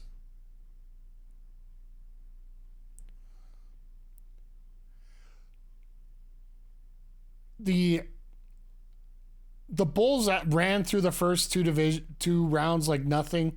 There was a bit more of a challenge in the third rounds. But even in the fourth, you had to physically food poison a player to get yourself a chance to win, to lose in 6. Could you imagine what Jordan would have been like if he was 100% healthy through the whole thing? The media have the Florida Panthers as the favorites as well, and I just remember that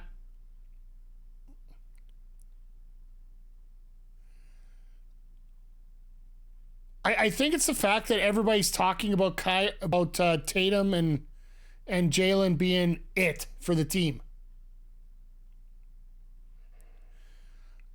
And a lot of this competition involves a lot of people that don't watch the games. They're there to cover it and then go from there. Just like last round, if you look at the ESPN predictions for Dallas and Edmonton, 3 people picked the Oilers, 1 person picked them in 6. And there's probably about 25, 30 people. Everybody else picked Dallas to win because nobody watches Edmonton. They're doing the same thing again, and I say, have at her.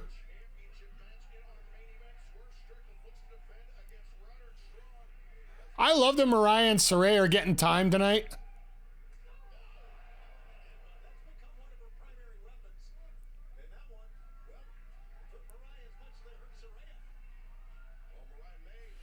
But yeah, like, I go Oilers, absolutely. I just want both teams to run around and have fun. Let's not disparage the other team. You know, it's just keep it positive here.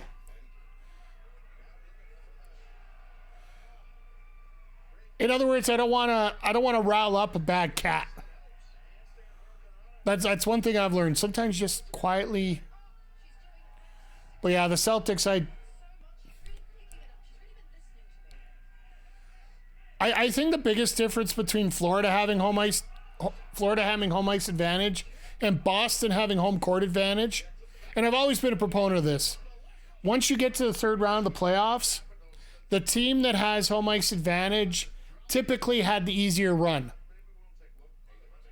You look at it, you see that the Rangers, they had Columbus in their division.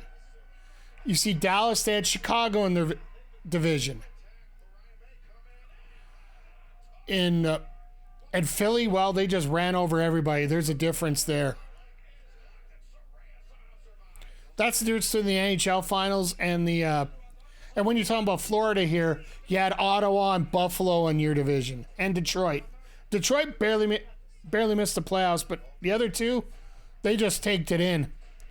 So that's going to give you extra points right there. So I think home ice advantage is a little less indicative of who the better team is. It's what the better division is.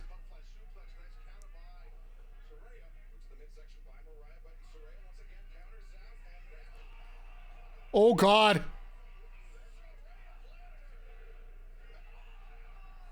I know they don't call that the Rampage anymore, but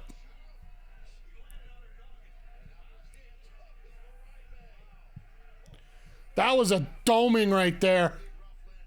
And that was done really well. This is the best I think I've seen Saraya since she's come back. Really. Even that match in Wembley, like,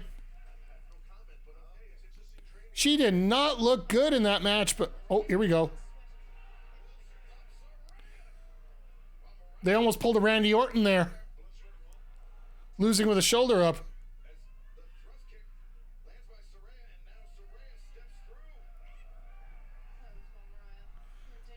Mariah's bringing the best in her, yeah. Oh my. Like I said, this is the best we've seen out of Saraya.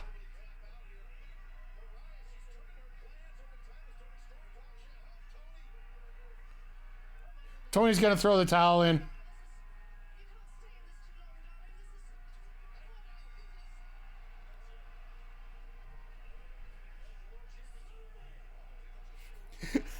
Can't get her shoes off.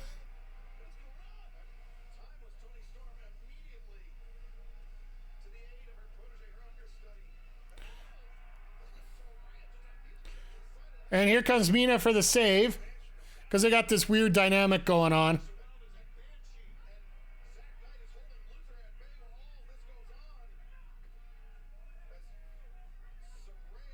Luther ain't gonna do nothing in there. Like I said, here comes Mina Shirakawa to make the save.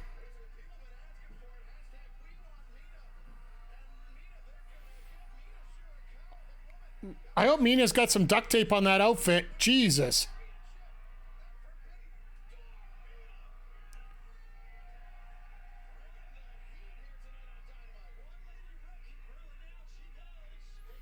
And here comes the beginning of the split. And I'm not just talking about the outfit.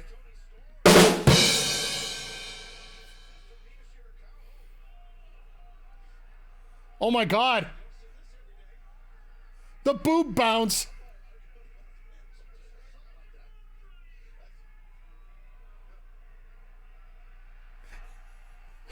Oh, oh my God. Mariah trying to be the nice peacemaker here. This is... All right, you have yourself a good night, Mr. Pleef. Hope you're doing well, and I hope you have a good night.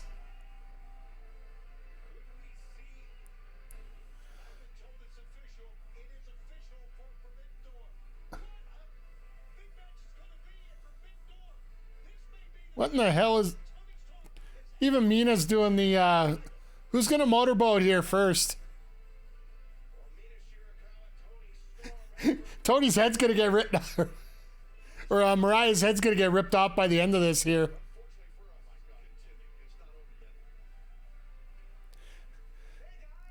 Oh, God.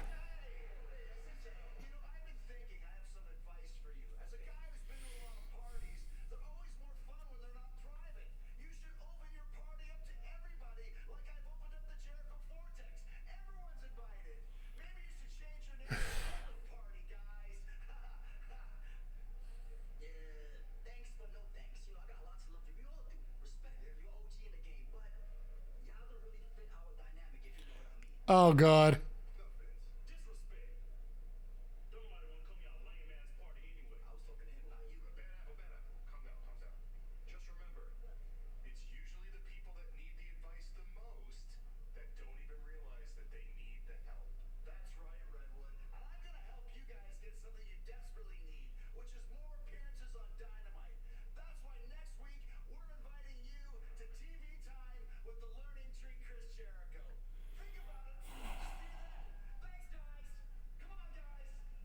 Really?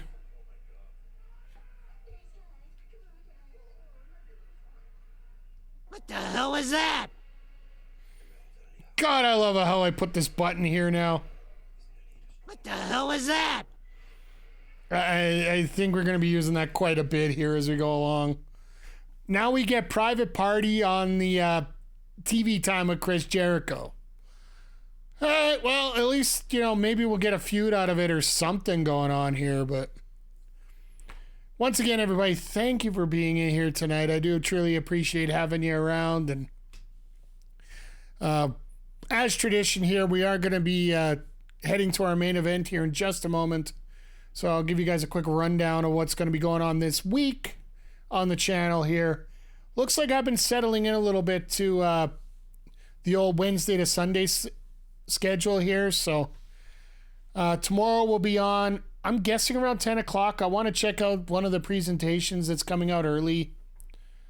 Now that it's become video game week, so try and put it around. I'll probably be here about noon Eastern time here. A little Tears of the Kingdom. We're going to get some shrines done. Going to work our way down towards our 4th temple and our last disturbance as we go along here. And then Friday, probably around 8 o'clock, I'll catch the highlights of SmackDown later. If all goes well, and I'm hoping I'm not spoiled too much, I'm going to do a rewatch of the Game Award or the Summer Game Fest, because I want to get my thoughts and all that, and I'd like to watch it in full. And then from what I heard, it's about 2 hours. So then right after that, we'll get set up here and we'll take our first swings of MLB The Show 24, the second season, which is coming out also on that day. Want to see how far up I get, see what kind of programs they have for us. At worst, we'll get one of the conquest maps done that I have left. We still have the 3 City Connect jerseys to get. So either way, we're going to have some content to go through there. Saturday, AEW's Collision Sidecast here. Everybody's going to be wearing Oilers gear, wearing blue and white. Or, sorry, I'm thinking about my Players team because we changed our colors here for season 2. But no, we'll play in blue and orange. And then Sunday will be, assuming all things go well, once again, we're probably going to do the Xbox Showcase. We'll do a rewatch of that too, followed by some more MLB The Show. Yeah! You just missed watching probably one of the most sexualized scenes we've seen in a while on a random pace. Mina Shirakawa and Tony Storm fighting their boobs with Tony Storm all having a boob fight. Who gets in whose bosom for about 3 minutes, and it was rather awkward. Tits off!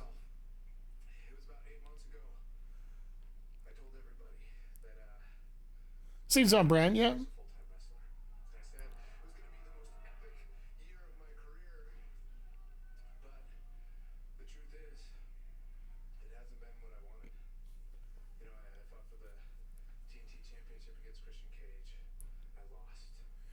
Rather fantastic. I'm sure there will be many videos about that. So what was that Mercedes thing? There is a QR code. I just never got a chance to check it out. They're finally going with it.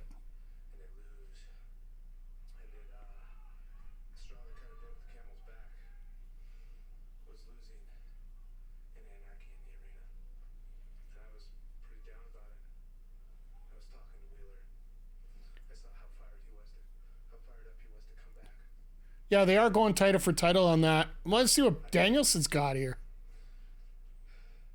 My last year as a full-time wrestler, it ain't over yet. And when Tony Khan announced that the winner of the Owen Hart tournament is going to get a championship match for the AEW World Championship at All In Wembley Stadium, I got fired up one more time.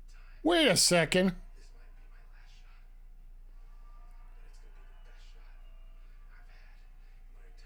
Could we get Danielson Ospreay too? Danielson Swerve?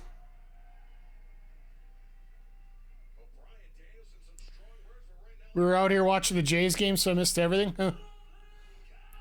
I turned it off when it ended up being when I ended up losing $10 on it because I got a free $10 bet from Play Alberta.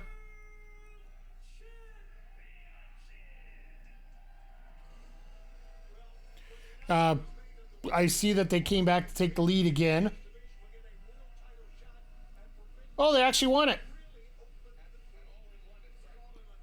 Oh, it was a walk-off on the 9th. Always great. Oh, this is going to be a lot of fun. We're going to get about 10 minutes of Roderick Strong and Swerve Strickland. This could go for an hour. I wouldn't feel bad. But no, we also found out next week, Penta versus Will Ospreay. Question is, how much control does Danielson have of his creative? I heard that he's pretty much in charge of Collision.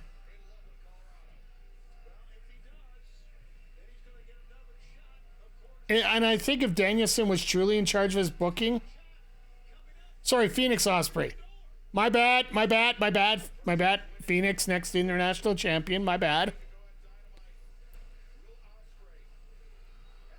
I'm going to call it right now. Here's the upset for you. Fenix wins the title next week. And Swerve loses the title at Forbidden Door. There's a spicy take. All right. I've been trying to work on this.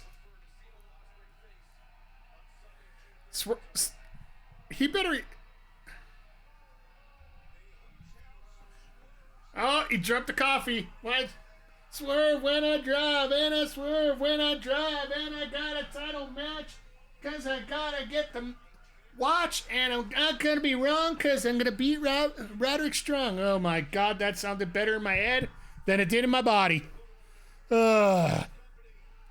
Fenix with a belt would be great. I may have said that just a few times. I will say this about my dancing tonight. What the hell was that?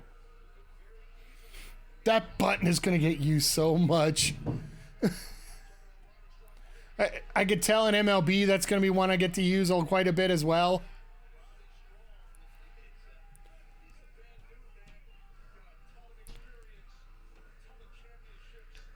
Oh, that grill.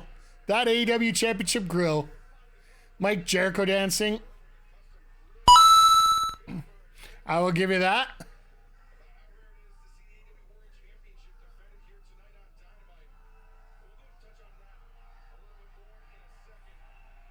But yeah, once you get your introductions done, we'll probably get about 10 minutes here of that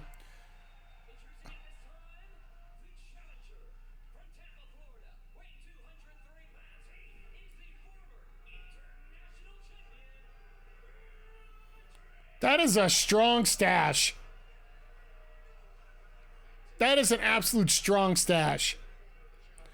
Hashtag stash strong. Try and say that fast 5 times.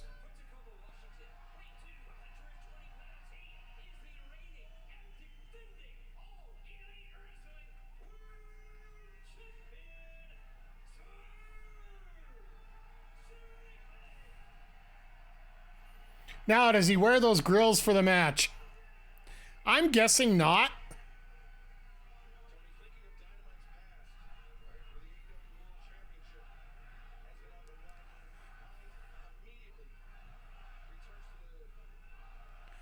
So, question for you, chat, as we're going along here. If you could have your own custom grills like Swerve does with the AEW title on them, what would you get?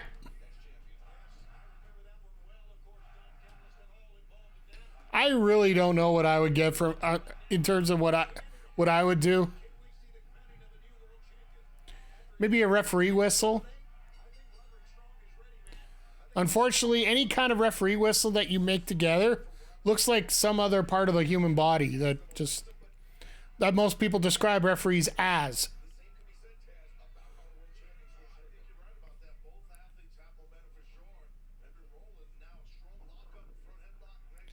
Aubrey's got a lot of work put in today. Yours would be a Sega logo? Zodiac? Yeah, I could see that. Fanboy Brian, whose house?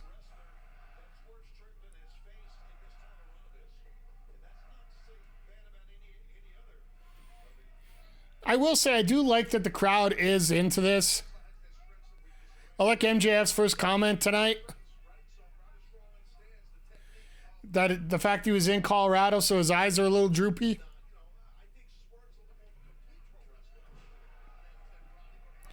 Have any of you guys checked out AEW Figure Fighters? I might have to pop it up on stream here and see what it's like.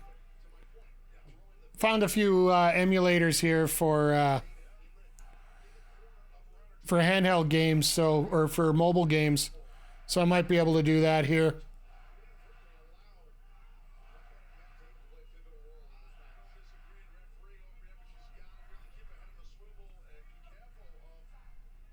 Might be a good test for the potential of doing some sponsored streams coming up, but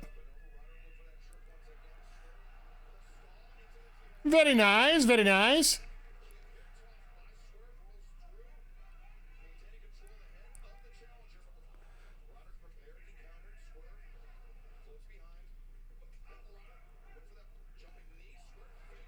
I love that fake.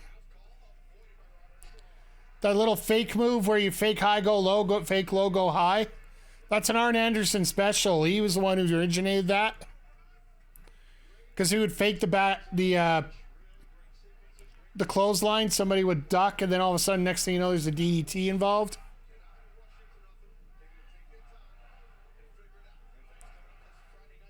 Deeb versus Shirakawa on Friday. That might actually be worth checking out. I'll check it out on delay, of course, but...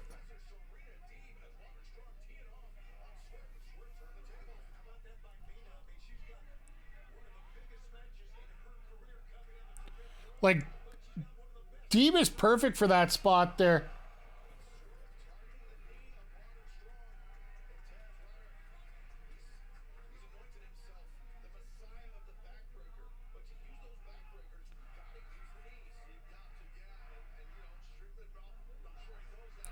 But, oh yeah, just quick things here on our YouTube channels tomorrow.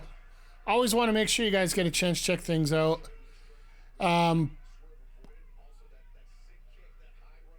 Tomorrow on our wrestling YouTube channel, Andrea Melball recently went to RCW show here in Edmonton. I'll even have to take a quick double check here.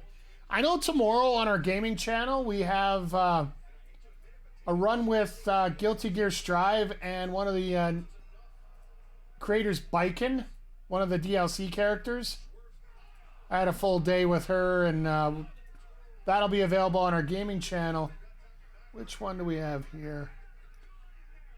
Ah, yes, the return of Chris Parrish to independent wrestling here in Alberta at RCW Clash of the Titans. It also involved the ending of a career of another local wrestler here in a loser leaves RCW coffin match. And yes, they had a real coffin at it. So Andre Melball have all the details. It'll be available 10 a.m. 10 a.m. Eastern on our wrestling YouTube channel, where we do simulcast this every night immediately following our show here. So literally I get off stream and I render it on my other computer and load it up. So yeah, don't miss out on that. Cheap plugs all over the place. I'm done with those now, so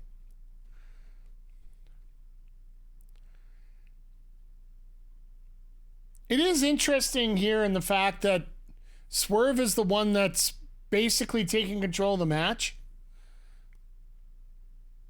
And that's one thing I find in AEW that's really unique and one thing I really do enjoy.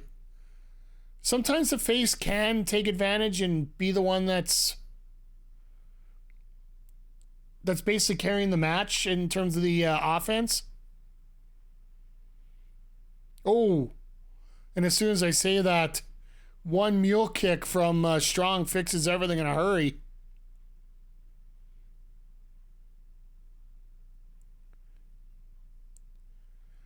Now we're going for a Death Valley driver. Oh.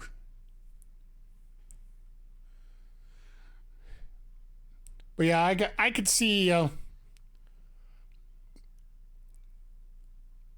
I honestly feel like Strong could be the champion here, but that Will Ospreay Swerve Strickland match is just way too inviting, right?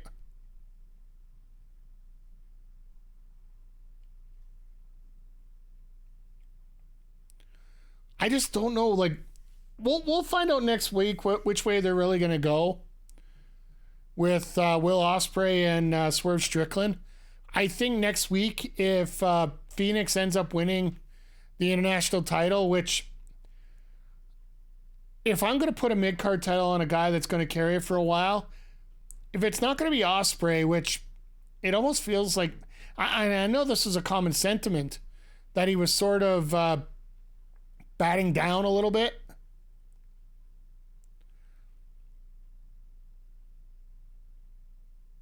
I love that suplex from Strong there. If Ospreay ends up keeping the title, I think he loses at Forbidden Door and Swerve stays as champion.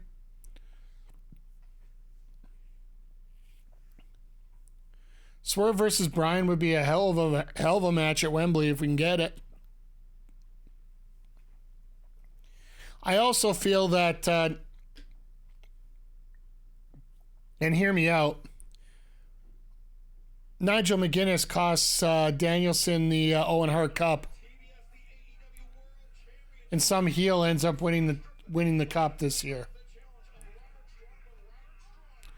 Because whoever the champ is going into it, he's going to be the face, right?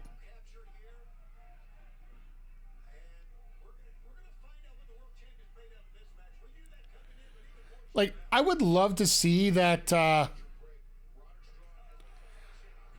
I'd love to see Will Ospreay get the opportunity to come in as world champion into Wembley Stadium, but if they're pitching a Danielson title run, it should be Swerve. Don't want attitude era swaps. Yeah. I'm with you, Zodiac. The other thing I picture, and hear me out on this one, 50, 60,000 people, 80,000 if a real good sale happens, all doing the Swerve dance at one time. That would be a visual. In your main event, that would be absolutely insane.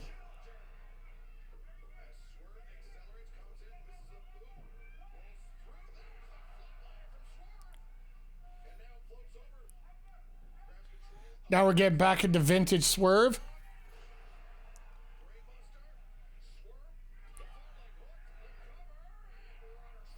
I really hate how they call that the brain buster. Brain buster is when you're supposed to be coming down, straight down. Swerve just kicks out and flies back like that, right? Swerve's house! Keaton, I didn't realize you were an AEW fan. I'm glad to hear it. Oh, this match has been a lot of fun, so just...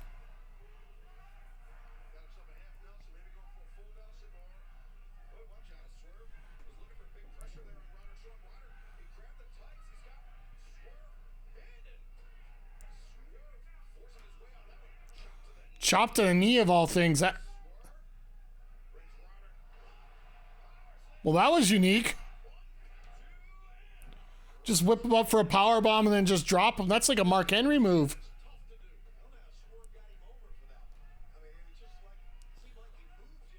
That was Mark Henry power.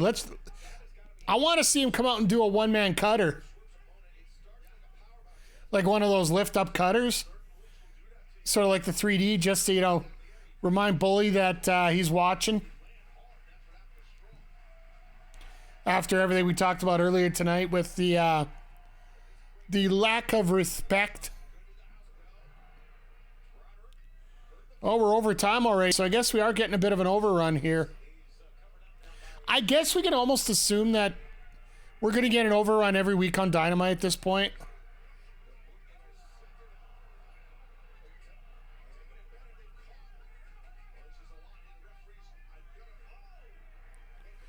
That was... I'm going to give it that. What the hell was that? Oh, and then I'm going to throw this up.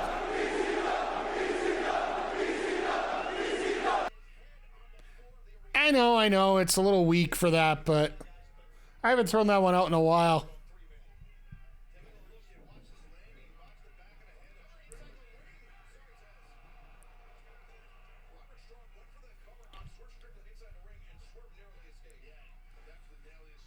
I love that David's actually doing a prayer outside the ring right now.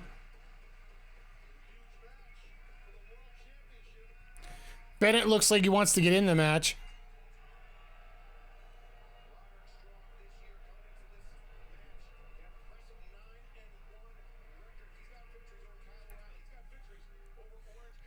I love how they're pumping up the tires of Roderick Strong here, just to remind people that there could be a change here. Alakos, thank you. Great to see you from Greece. Hope everything's going well down your way. We're here watching a little AEW wrestling. I do believe you get that on the Fight Plus. Fight Plus out there. Oh God. Lung blower.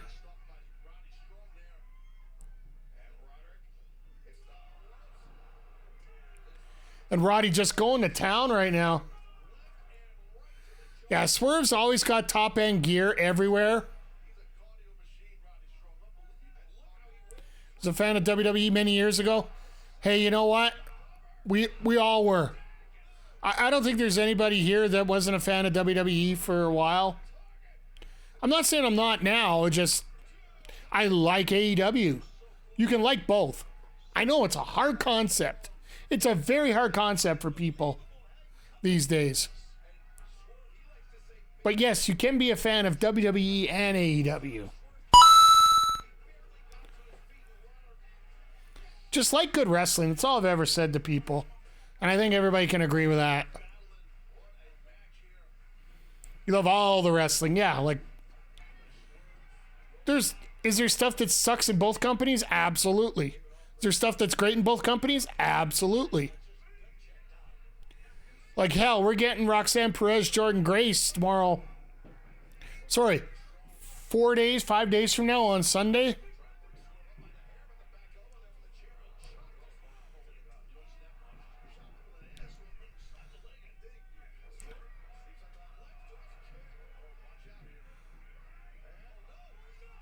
Jesus!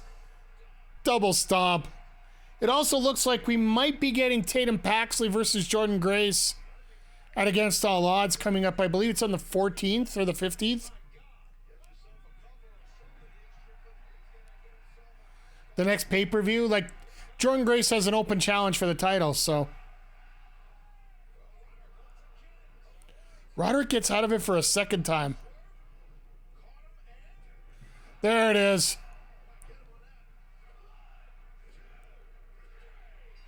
Got caught in the house call.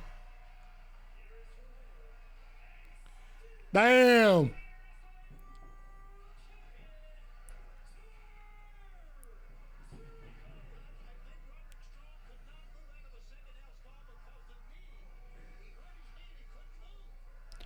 I love how Shivani knows about the story. I was going to say Shatoni. Wrestling's a buffet. Eventually you'll find something you enjoy. Absolutely. And I've said it before. How do we know that? Next week we got Ospreay and Fenix. Quiet, Excalibur. You're screwed up booking again.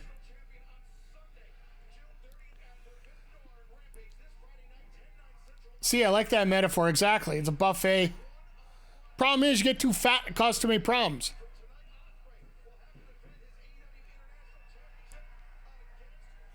Oh, little granny. I love it.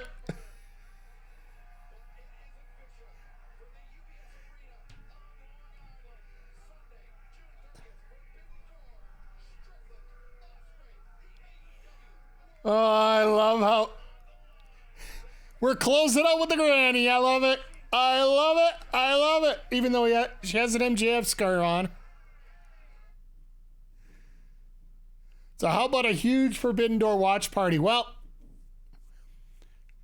as of right now, we do have one. We're going to have a Forbidden Door watch party. And our special guest for that one is actually going to be Zodiac, who's here in the chat Chris Copleen from the Retro Hangover podcast, where he's going to be joining me here live, and we're going to be watching the pay-per-view.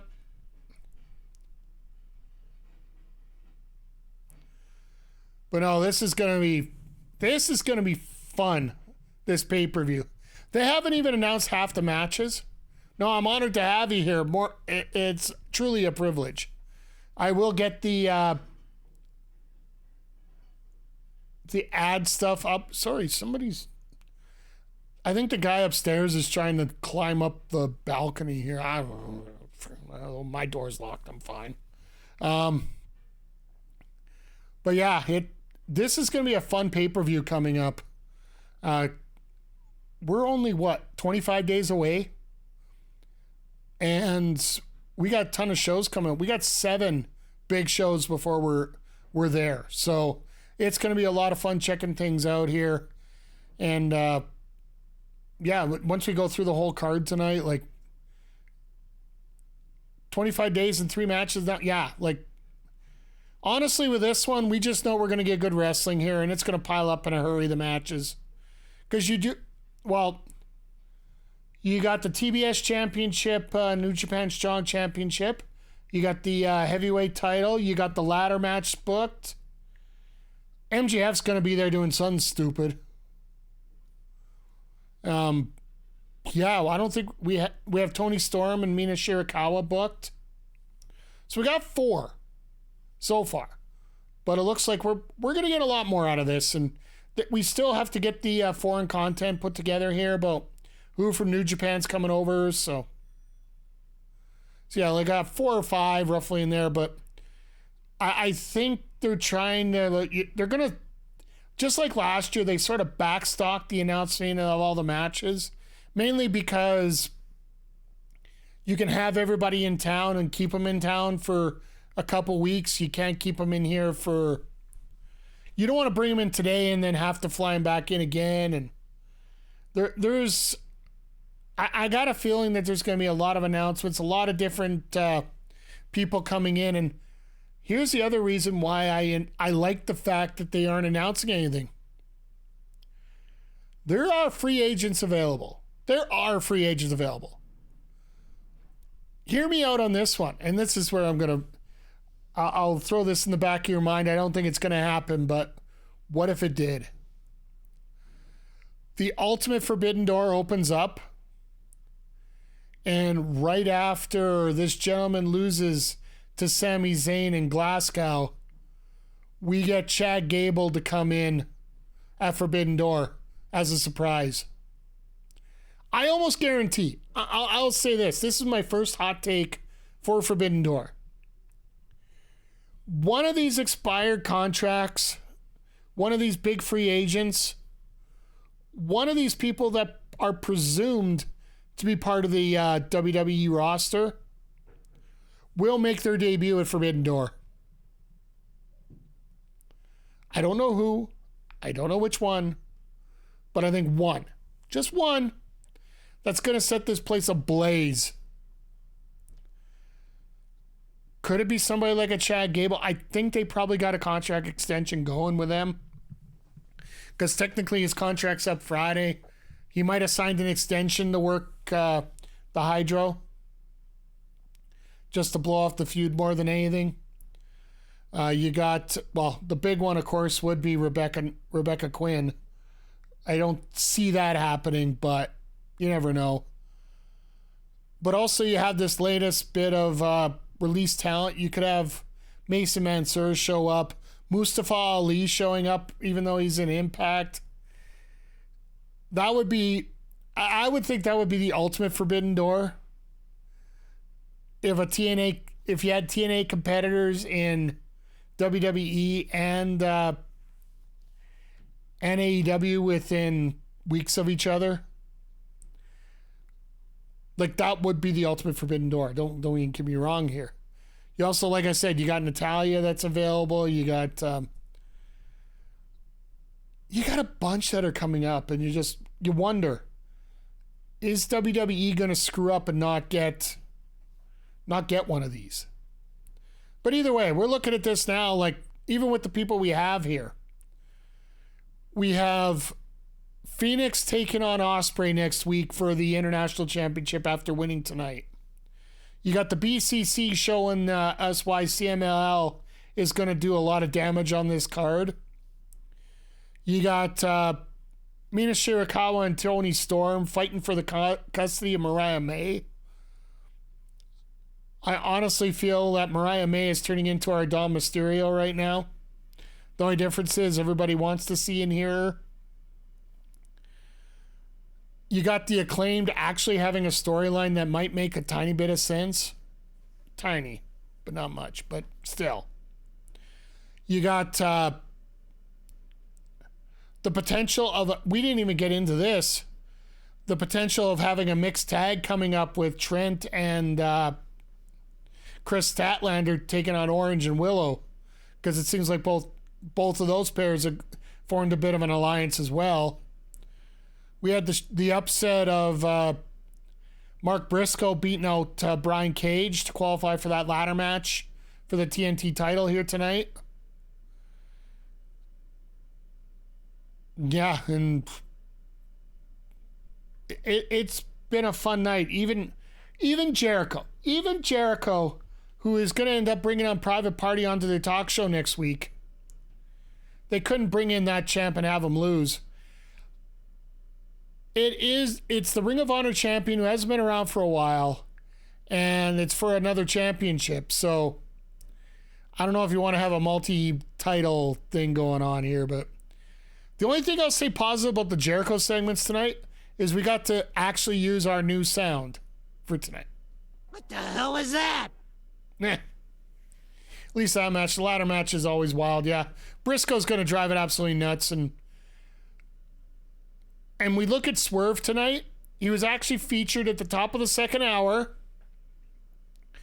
and he was also featured in the main event tonight. So that whole discussion of not being shown off during the show, that's complete bupkis once again. And I'm using bupkis as the place term as I can. Then, of course, we open the show with the scumbag basically turning himself right back into Kevin Owens circa 2015. It'll be hard to decide the winner of that Ospreay match. I think next week determines who wins that. Straight up. If Fenix wins the international title, they might change the title at Forbidden Door. But like I said, I want to see the Swerve When I Drive dance from 60,000 people for that main event at Wembley. Could you imagine the visual on that? Like, I know Jey Uso got a visual in Paris for his intro, but my God, I don't know if you could copy what they would do in London for that. So